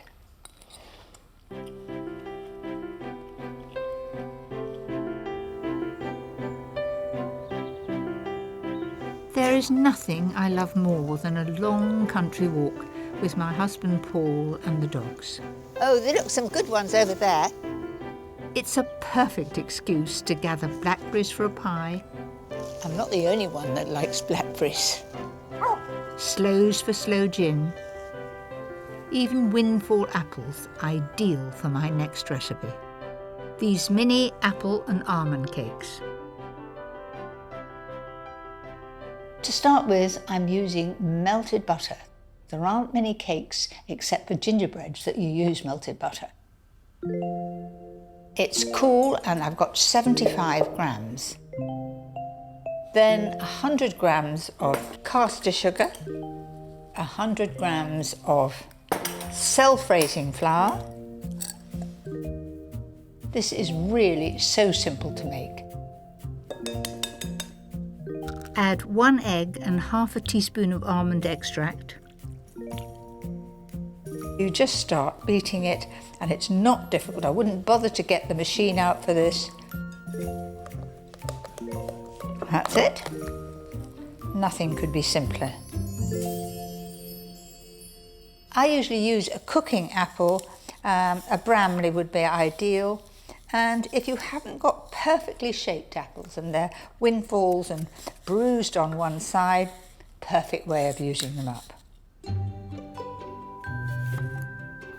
Slice the apples and we're ready to assemble. Start by placing 6 buttered rings on non-stick paper. A spoonful of the mixture in the bottom.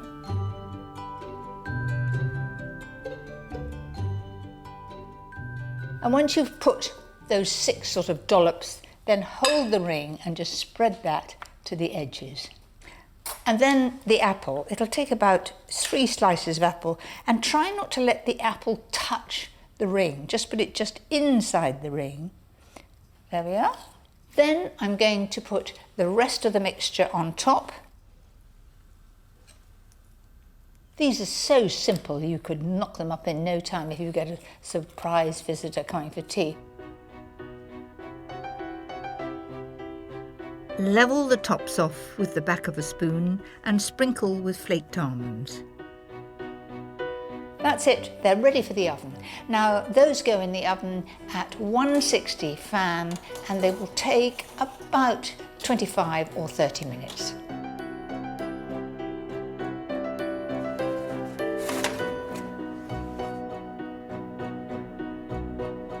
Leave them to cool for 10 minutes before removing from their rings. Oh, they do look lovely. I love the straight sides. They look very professional. I'm going to eat one while it's still warm, and I'm going to have it with a nice blob of creme fraiche.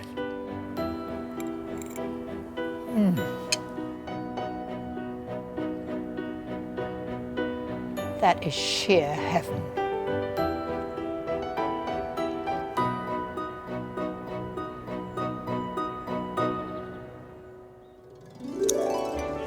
Next time. They should grow really well. It's dishes inspired by my love of fresh herbs.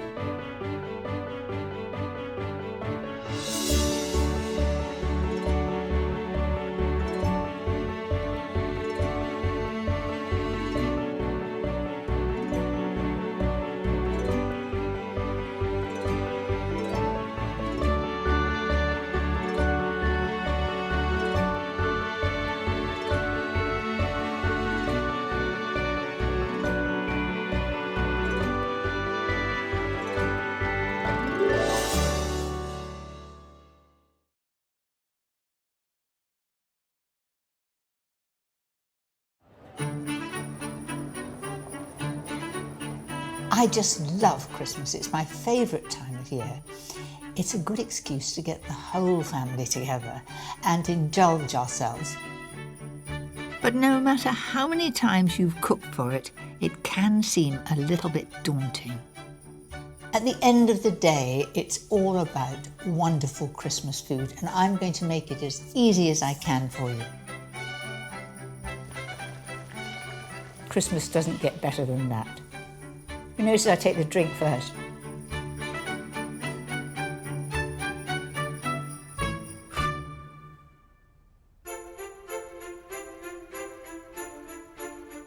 With Christmas almost here, it's time to start planning for the big day itself.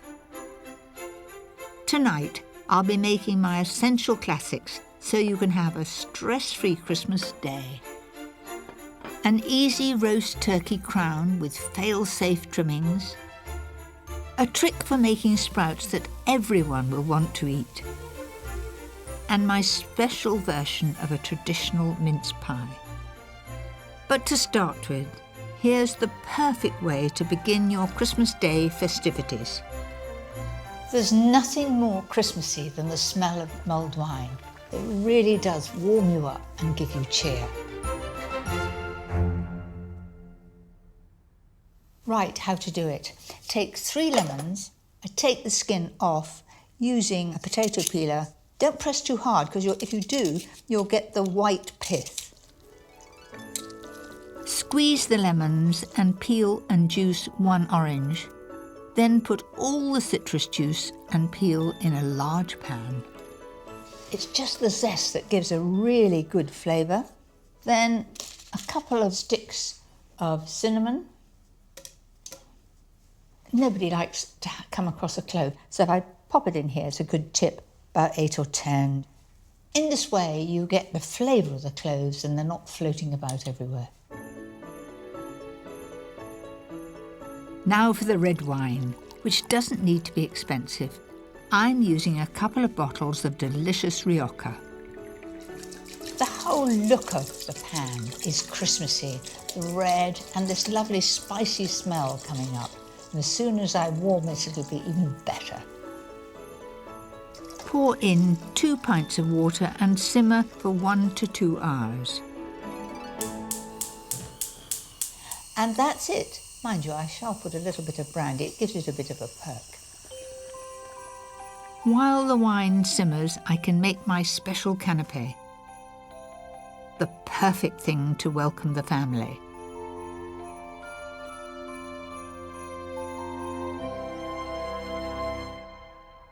Don't even think about making phyllo at Christmas. I don't think about making phyllo at any time.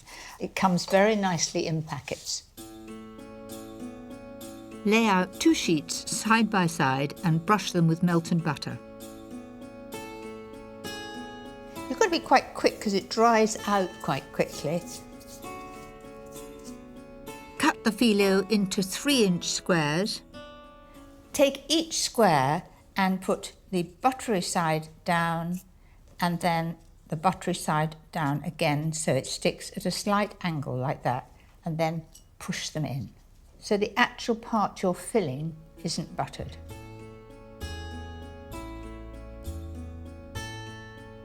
Bake the phyllo cases at 180 fan for 5 to 10 minutes until crisp. Just keep an eye on them. Want to be a beautiful straw colour. Now, on with the beef. I like to use beef tail fillet, which is delicious but not too pricey. Mix the beef with half a tablespoon of honey. It's a great way to make it caramelise more quickly in the hot pan. And immediately spread them out. And I'm going to turn those over. As soon as one side is brown, let me have a peek. That's it, it is already. And it looks so appetising when it's this wonderful caramelised colour. Now that is quite enough cooking. I want it pink in the middle, so I'm going to take them straight out now. That's it. While the phyllo cases cool, finished the mulled wine by adding 150 grams of caster sugar. The smell is absolutely wonderful. Oh, wait a minute. I was going to add a little bit of brandy. It just makes all the difference.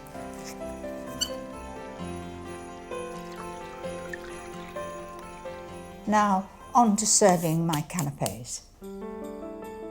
Fill the cases with a little creamed horseradish and top with the luxurious fillet steak. A little bit of parsley on the top.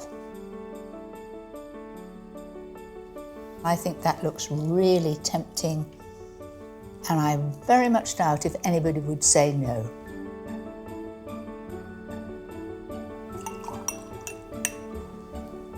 No, I think a little drop more.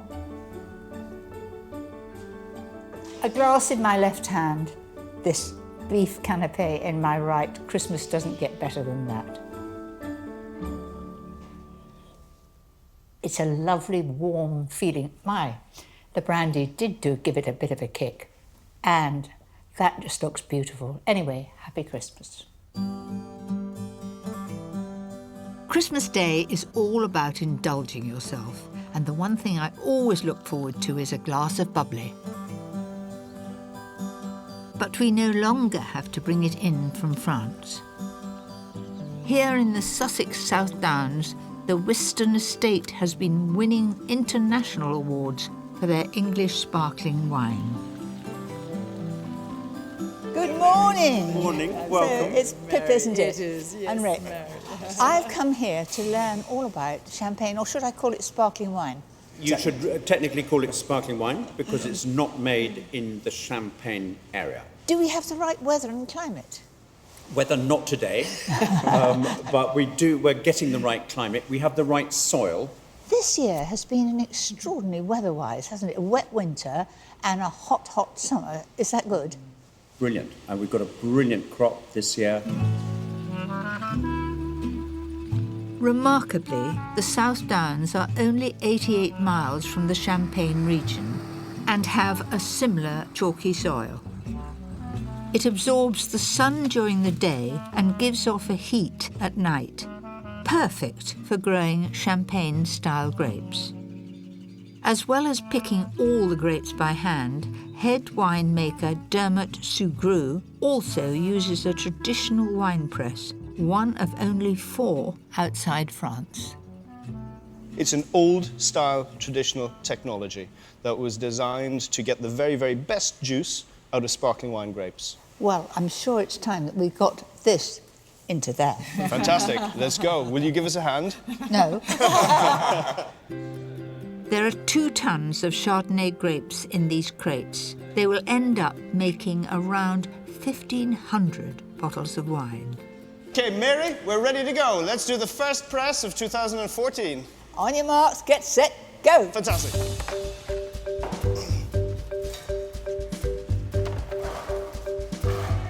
We've raced into a good lead already.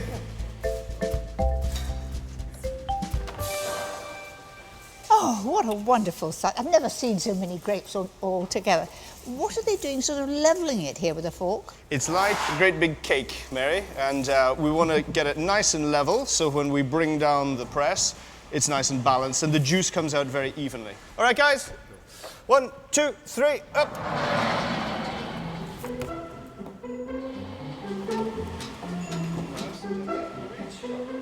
Look, it's coming. Do you know, it's clear like a mountain stream. The juice is now going to start going through a very, very basic little grill here, just to keep out any seeds. And then it's falling by gravity into the stainless steel tanks below. Once we add the yeast, it'll start the fermentation. We turn juice into wine. After 7 months, the wine is moved from barrel to bottle to ferment and age.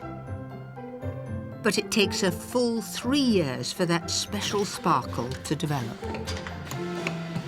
The proof of the pudding is, in this case, definitely in the drinking. There's 4 bottles here. Which one should we try first? Okay, well, I'm going to choose, considering it's Christmas, our rosé. Rosé sparkling wine is a wonderfully versatile drink. because it's perfect for drinking without food or with food. You don't want it to pop. Give it a little wiggle, and now soon we'll hear some gas leak out. See? There's enough talk. How about tasting? Absolutely.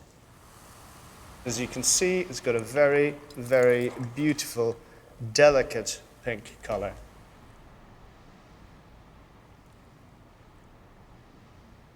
It is so fresh. It's very light. You know, it looks special. When all the family are there and everyone's glowing, perfect for Christmas. Happy Christmas. Happy Christmas, everyone.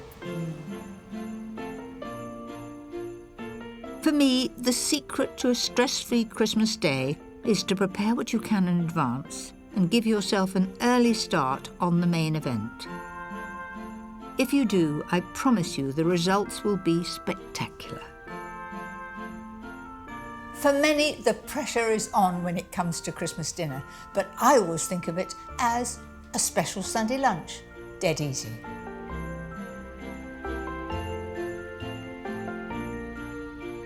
I've chosen a turkey crown. That's a turkey without its legs and wings. Christmas Day for us at home is one of the happiest days. We're so lucky having grandchildren. The first thing they do is get up and have their stockings, and that keeps them quiet for a long time, playing with the toys. I like to do as much as possible ahead of time. It's all a matter of planning, because I want to be with the family on Christmas morning. First, mix the fresh thyme with 50 grams of soft butter and season well. Now loosen up the skin so you end up with a big pocket. So push your nails up and you'll be amazed it comes away quite easily. Don't put your finger through it. Loosen it all the way along.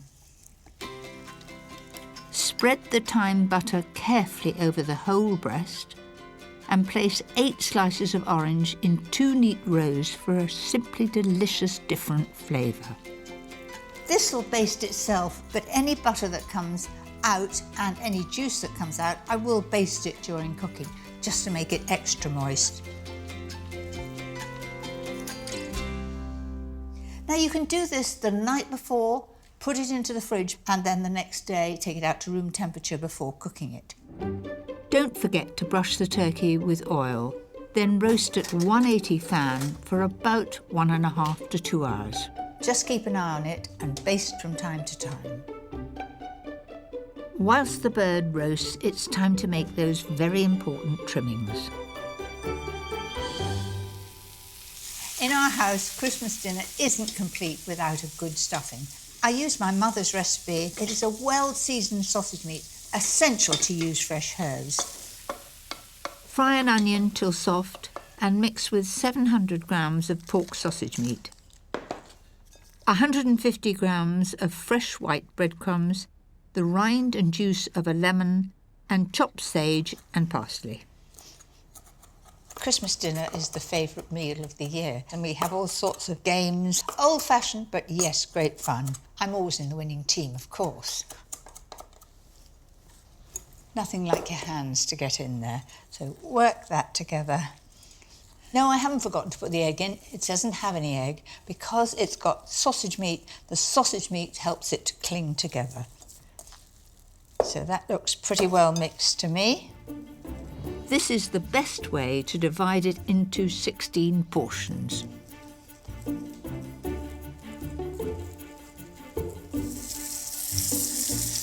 They brown very easily, rather quicker than sausages do. You can easily prepare these beforehand and leave them in the fridge to reheat on Christmas Day. These just need to go in the oven for 25 or 30 minutes until they're done.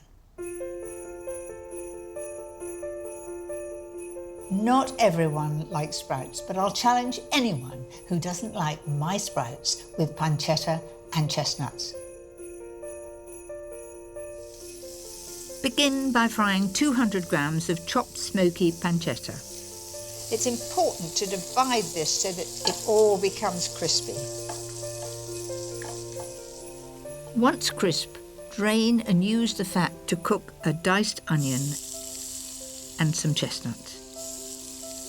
Return the pancetta to the pan. So in go the sprouts. I've already cooked the sprouts, but only for about 3 minutes. I think sprouts have got a bad reputation because most people overcook them, cut it down the middle, and it cooks in half the time.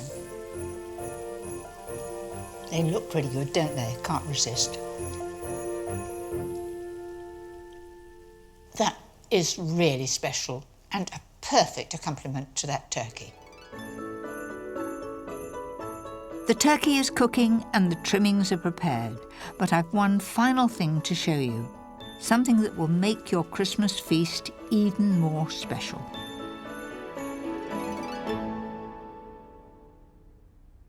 I don't think that the Christmas dinner is complete without cranberry sauce, and mine is fresh cranberry sauce, no cooking. Roughly chop an orange and put in a blender with 225 grams of raw cranberries. They're not about all year round, but they're very plentiful in December. To sweeten, add 150 grams of sugar and a teaspoonful of mixed spice. In that goes. Next, fresh nutmeg. A nutmeg like that will keep for 5 years. If it's ground, it will only keep for a year. So a good grating of that going in. I can remember coming back from Malaysia, having picked these, bringing it back and thinking the children would be interested. They weren't in the slightest bit interested. And they said, "What else have you brought, Mum?"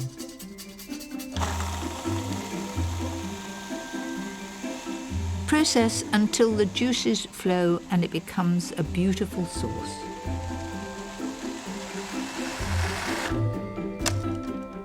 That looks perfect.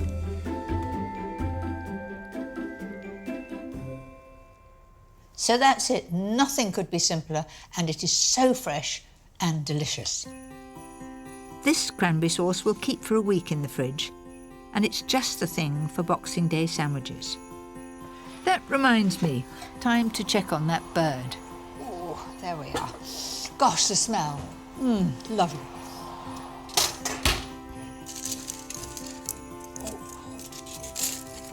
Oh, that went in like butter.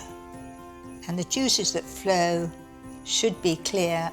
Oh, yes, they are. Absolutely. So let's lift that onto the plate. That's it.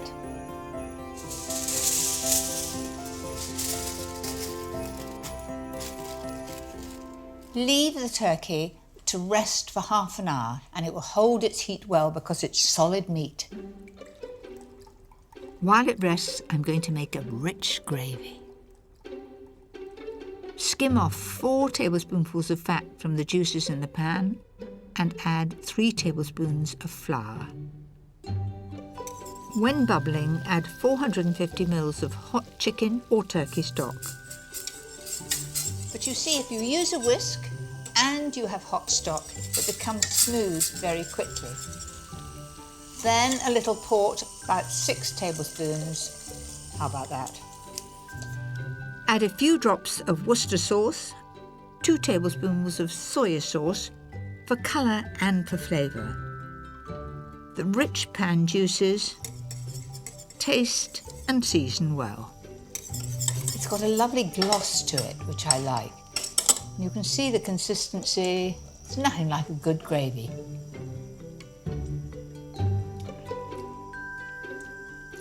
I like the bit of port in that. I'm going to add nothing else. It's just right.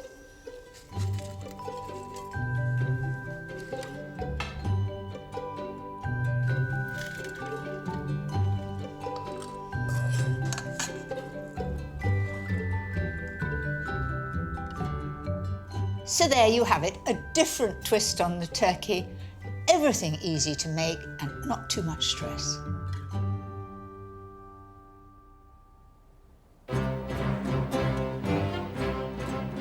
We all have our very own special Christmas Day traditions.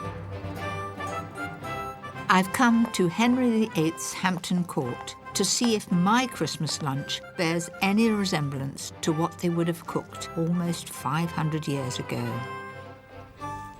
Food historian Mark Meltonville is already busy in King Henry VIII's great kitchen. Now, how would Christmas have differed to ours? They go to church on Christmas Day and that's sort of Christmas over, but they have 12 days of feasting. So what sort of dishes would they have? So the whole point of coming here at Christmas is to have fresh meat when everybody else doesn't get any. And so every day of that 12 days, there's roast beef on the table, roast mutton. So what about our favourite, turkey? Well, oddly enough, the turkey has just come over to Britain in Tudor times. They come over from America. It's the only thing they bring over quickly. But it's not associated with Christmas for a long, long time. In fact, our Christmas turkey has only been popular since the 1950s. In Tudor times, it would have been more common for the court to be served spit roast goose with an exotic spice sauce. By putting these 3 peppers in a sauce in a palace in England, you're saying, my people travel the world. The sauce is made from a rich stock and thickened with croutons cooked in bacon fat. The blend of 3 peppers from as far away as India and Java and a drop of vinegar provide the flavour.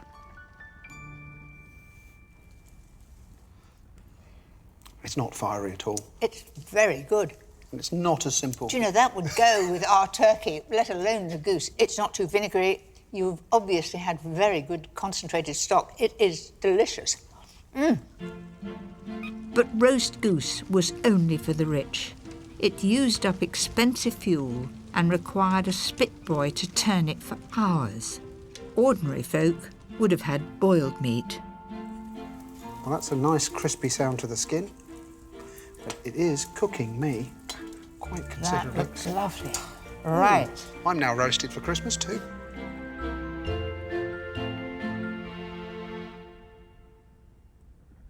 Doesn't that look a mouthful? And then you would wash your hands on your napkin. That is memorable. The skin is so crisp, and yet the breast is so moist. It is quite amazing. And the sharpness of that sauce, the little bit of vinegar you added to it... Just cuts through the fat. It's delicious. The closest thing the Tudor court had to pudding was frumenty, a grain-based porridge softened in beef stock and sweetened with fruits. The little twist that makes it a bit like a Christmas pudding is you're instructed to put your dried fruits in there. So you end up with a sort of sweet, savoury, puddingy thing long before they've invented pudding. You'd have it in the palace, but would other people at home have this? This is the one that seems to cross all boundaries. Amongst ordinary people, you take a bowl of this to your friends at Christmas time. Are you going to be the cook and taste it from the pan? I am indeed. So this is a pure taste of ancient Christmas. I love the grain. I would think it was very much a barley risotto with fruit. And I like it. It's different. Good. And I think it would go very well with turkey, with goose, but I wouldn't be having it as pud. No, I'd treat it as a sauce.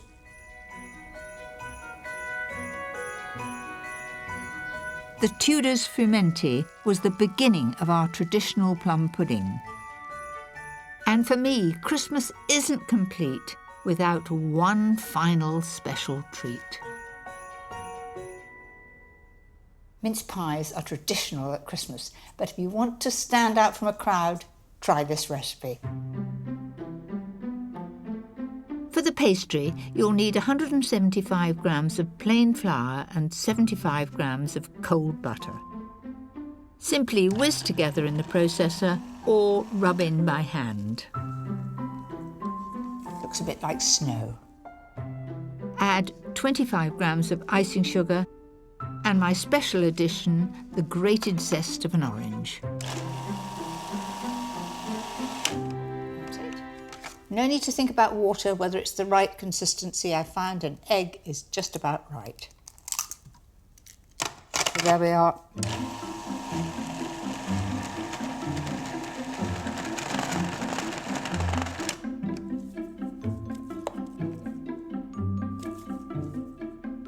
There really is no need to be scared of making pastry. This sweet pastry is foolproof. It works every time as long as you've measured carefully. into the fridge until it's firmed up a bit.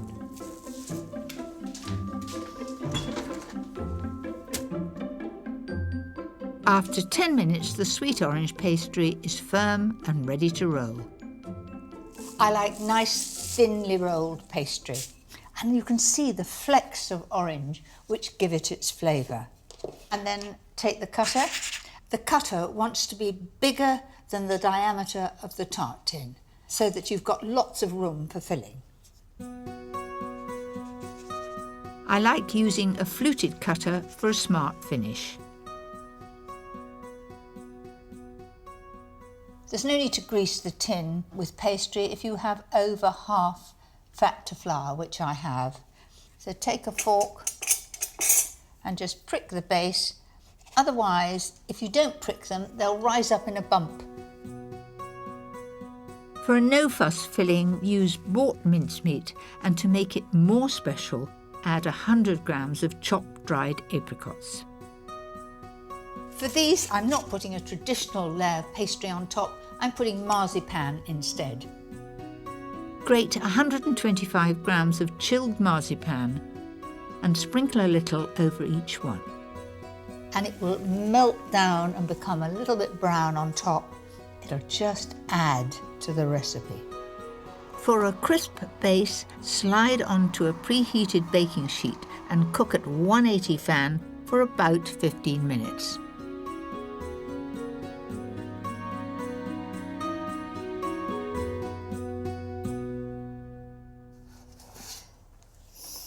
Oh, that's a bit of all right. They just look different and most tempting.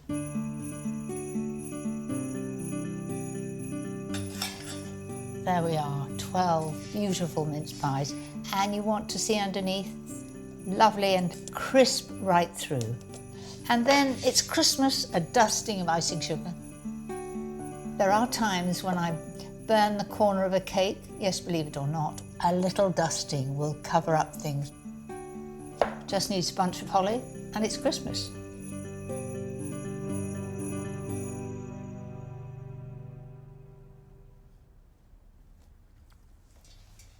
That is oh so good. A thin layer of pastry underneath, masses of mincemeat, sprinkling of grated marzipan, and a dusting of icing sugar. Sheer perfection. And there you have it. There we are. Have you got the carving knife? A wonderful Christmas feast without the stress.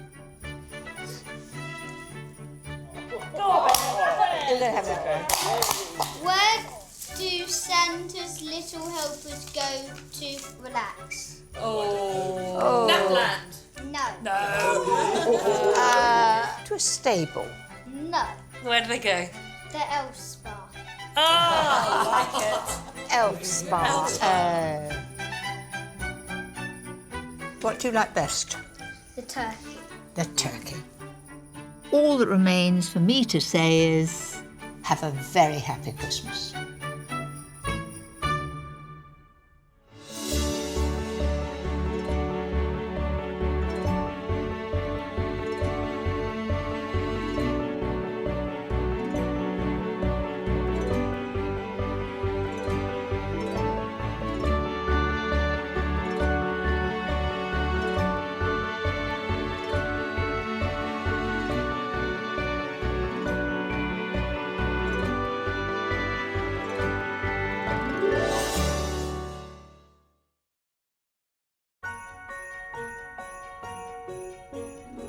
Mince pies are traditional at Christmas, but if you want to stand out from a crowd, try this recipe.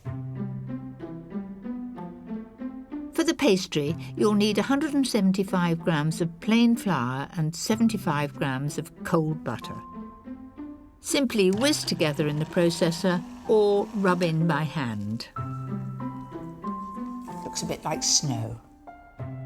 Add 25 grams of icing sugar and my special addition, the grated zest of an orange. No need to think about water, whether it's the right consistency. I found an egg is just about right. There we are.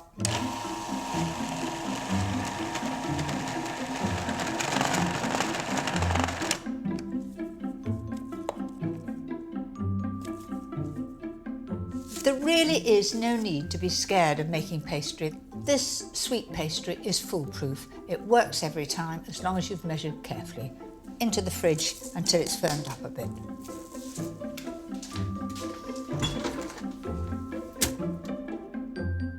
After 10 minutes, the sweet orange pastry is firm and ready to roll. I like nice, thinly rolled pastry. And you can see the flecks of orange which give it its flavour. And then take the cutter. The cutter wants to be bigger than the diameter of the tart tin, so that you've got lots of room for filling. I like using a fluted cutter for a smart finish. There's no need to grease the tin with pastry if you have over half fat to flour, which I have.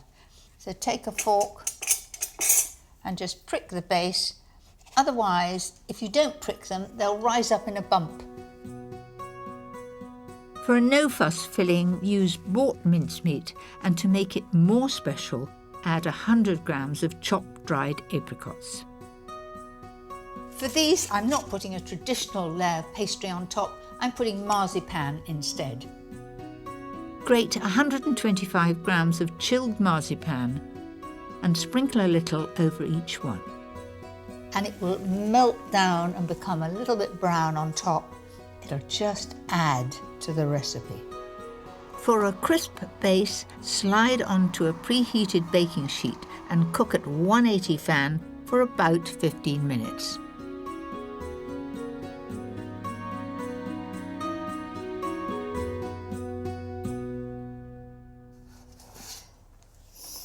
Oh, that's a bit of all right. They just look different and most tempting.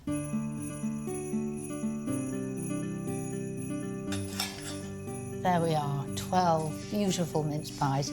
And you want to see underneath, lovely and crisp right through. And then it's Christmas, a dusting of icing sugar. There are times when I burn the corner of a cake. Yes, believe it or not, a little dusting will cover up things. Just needs a bunch of holly and it's Christmas.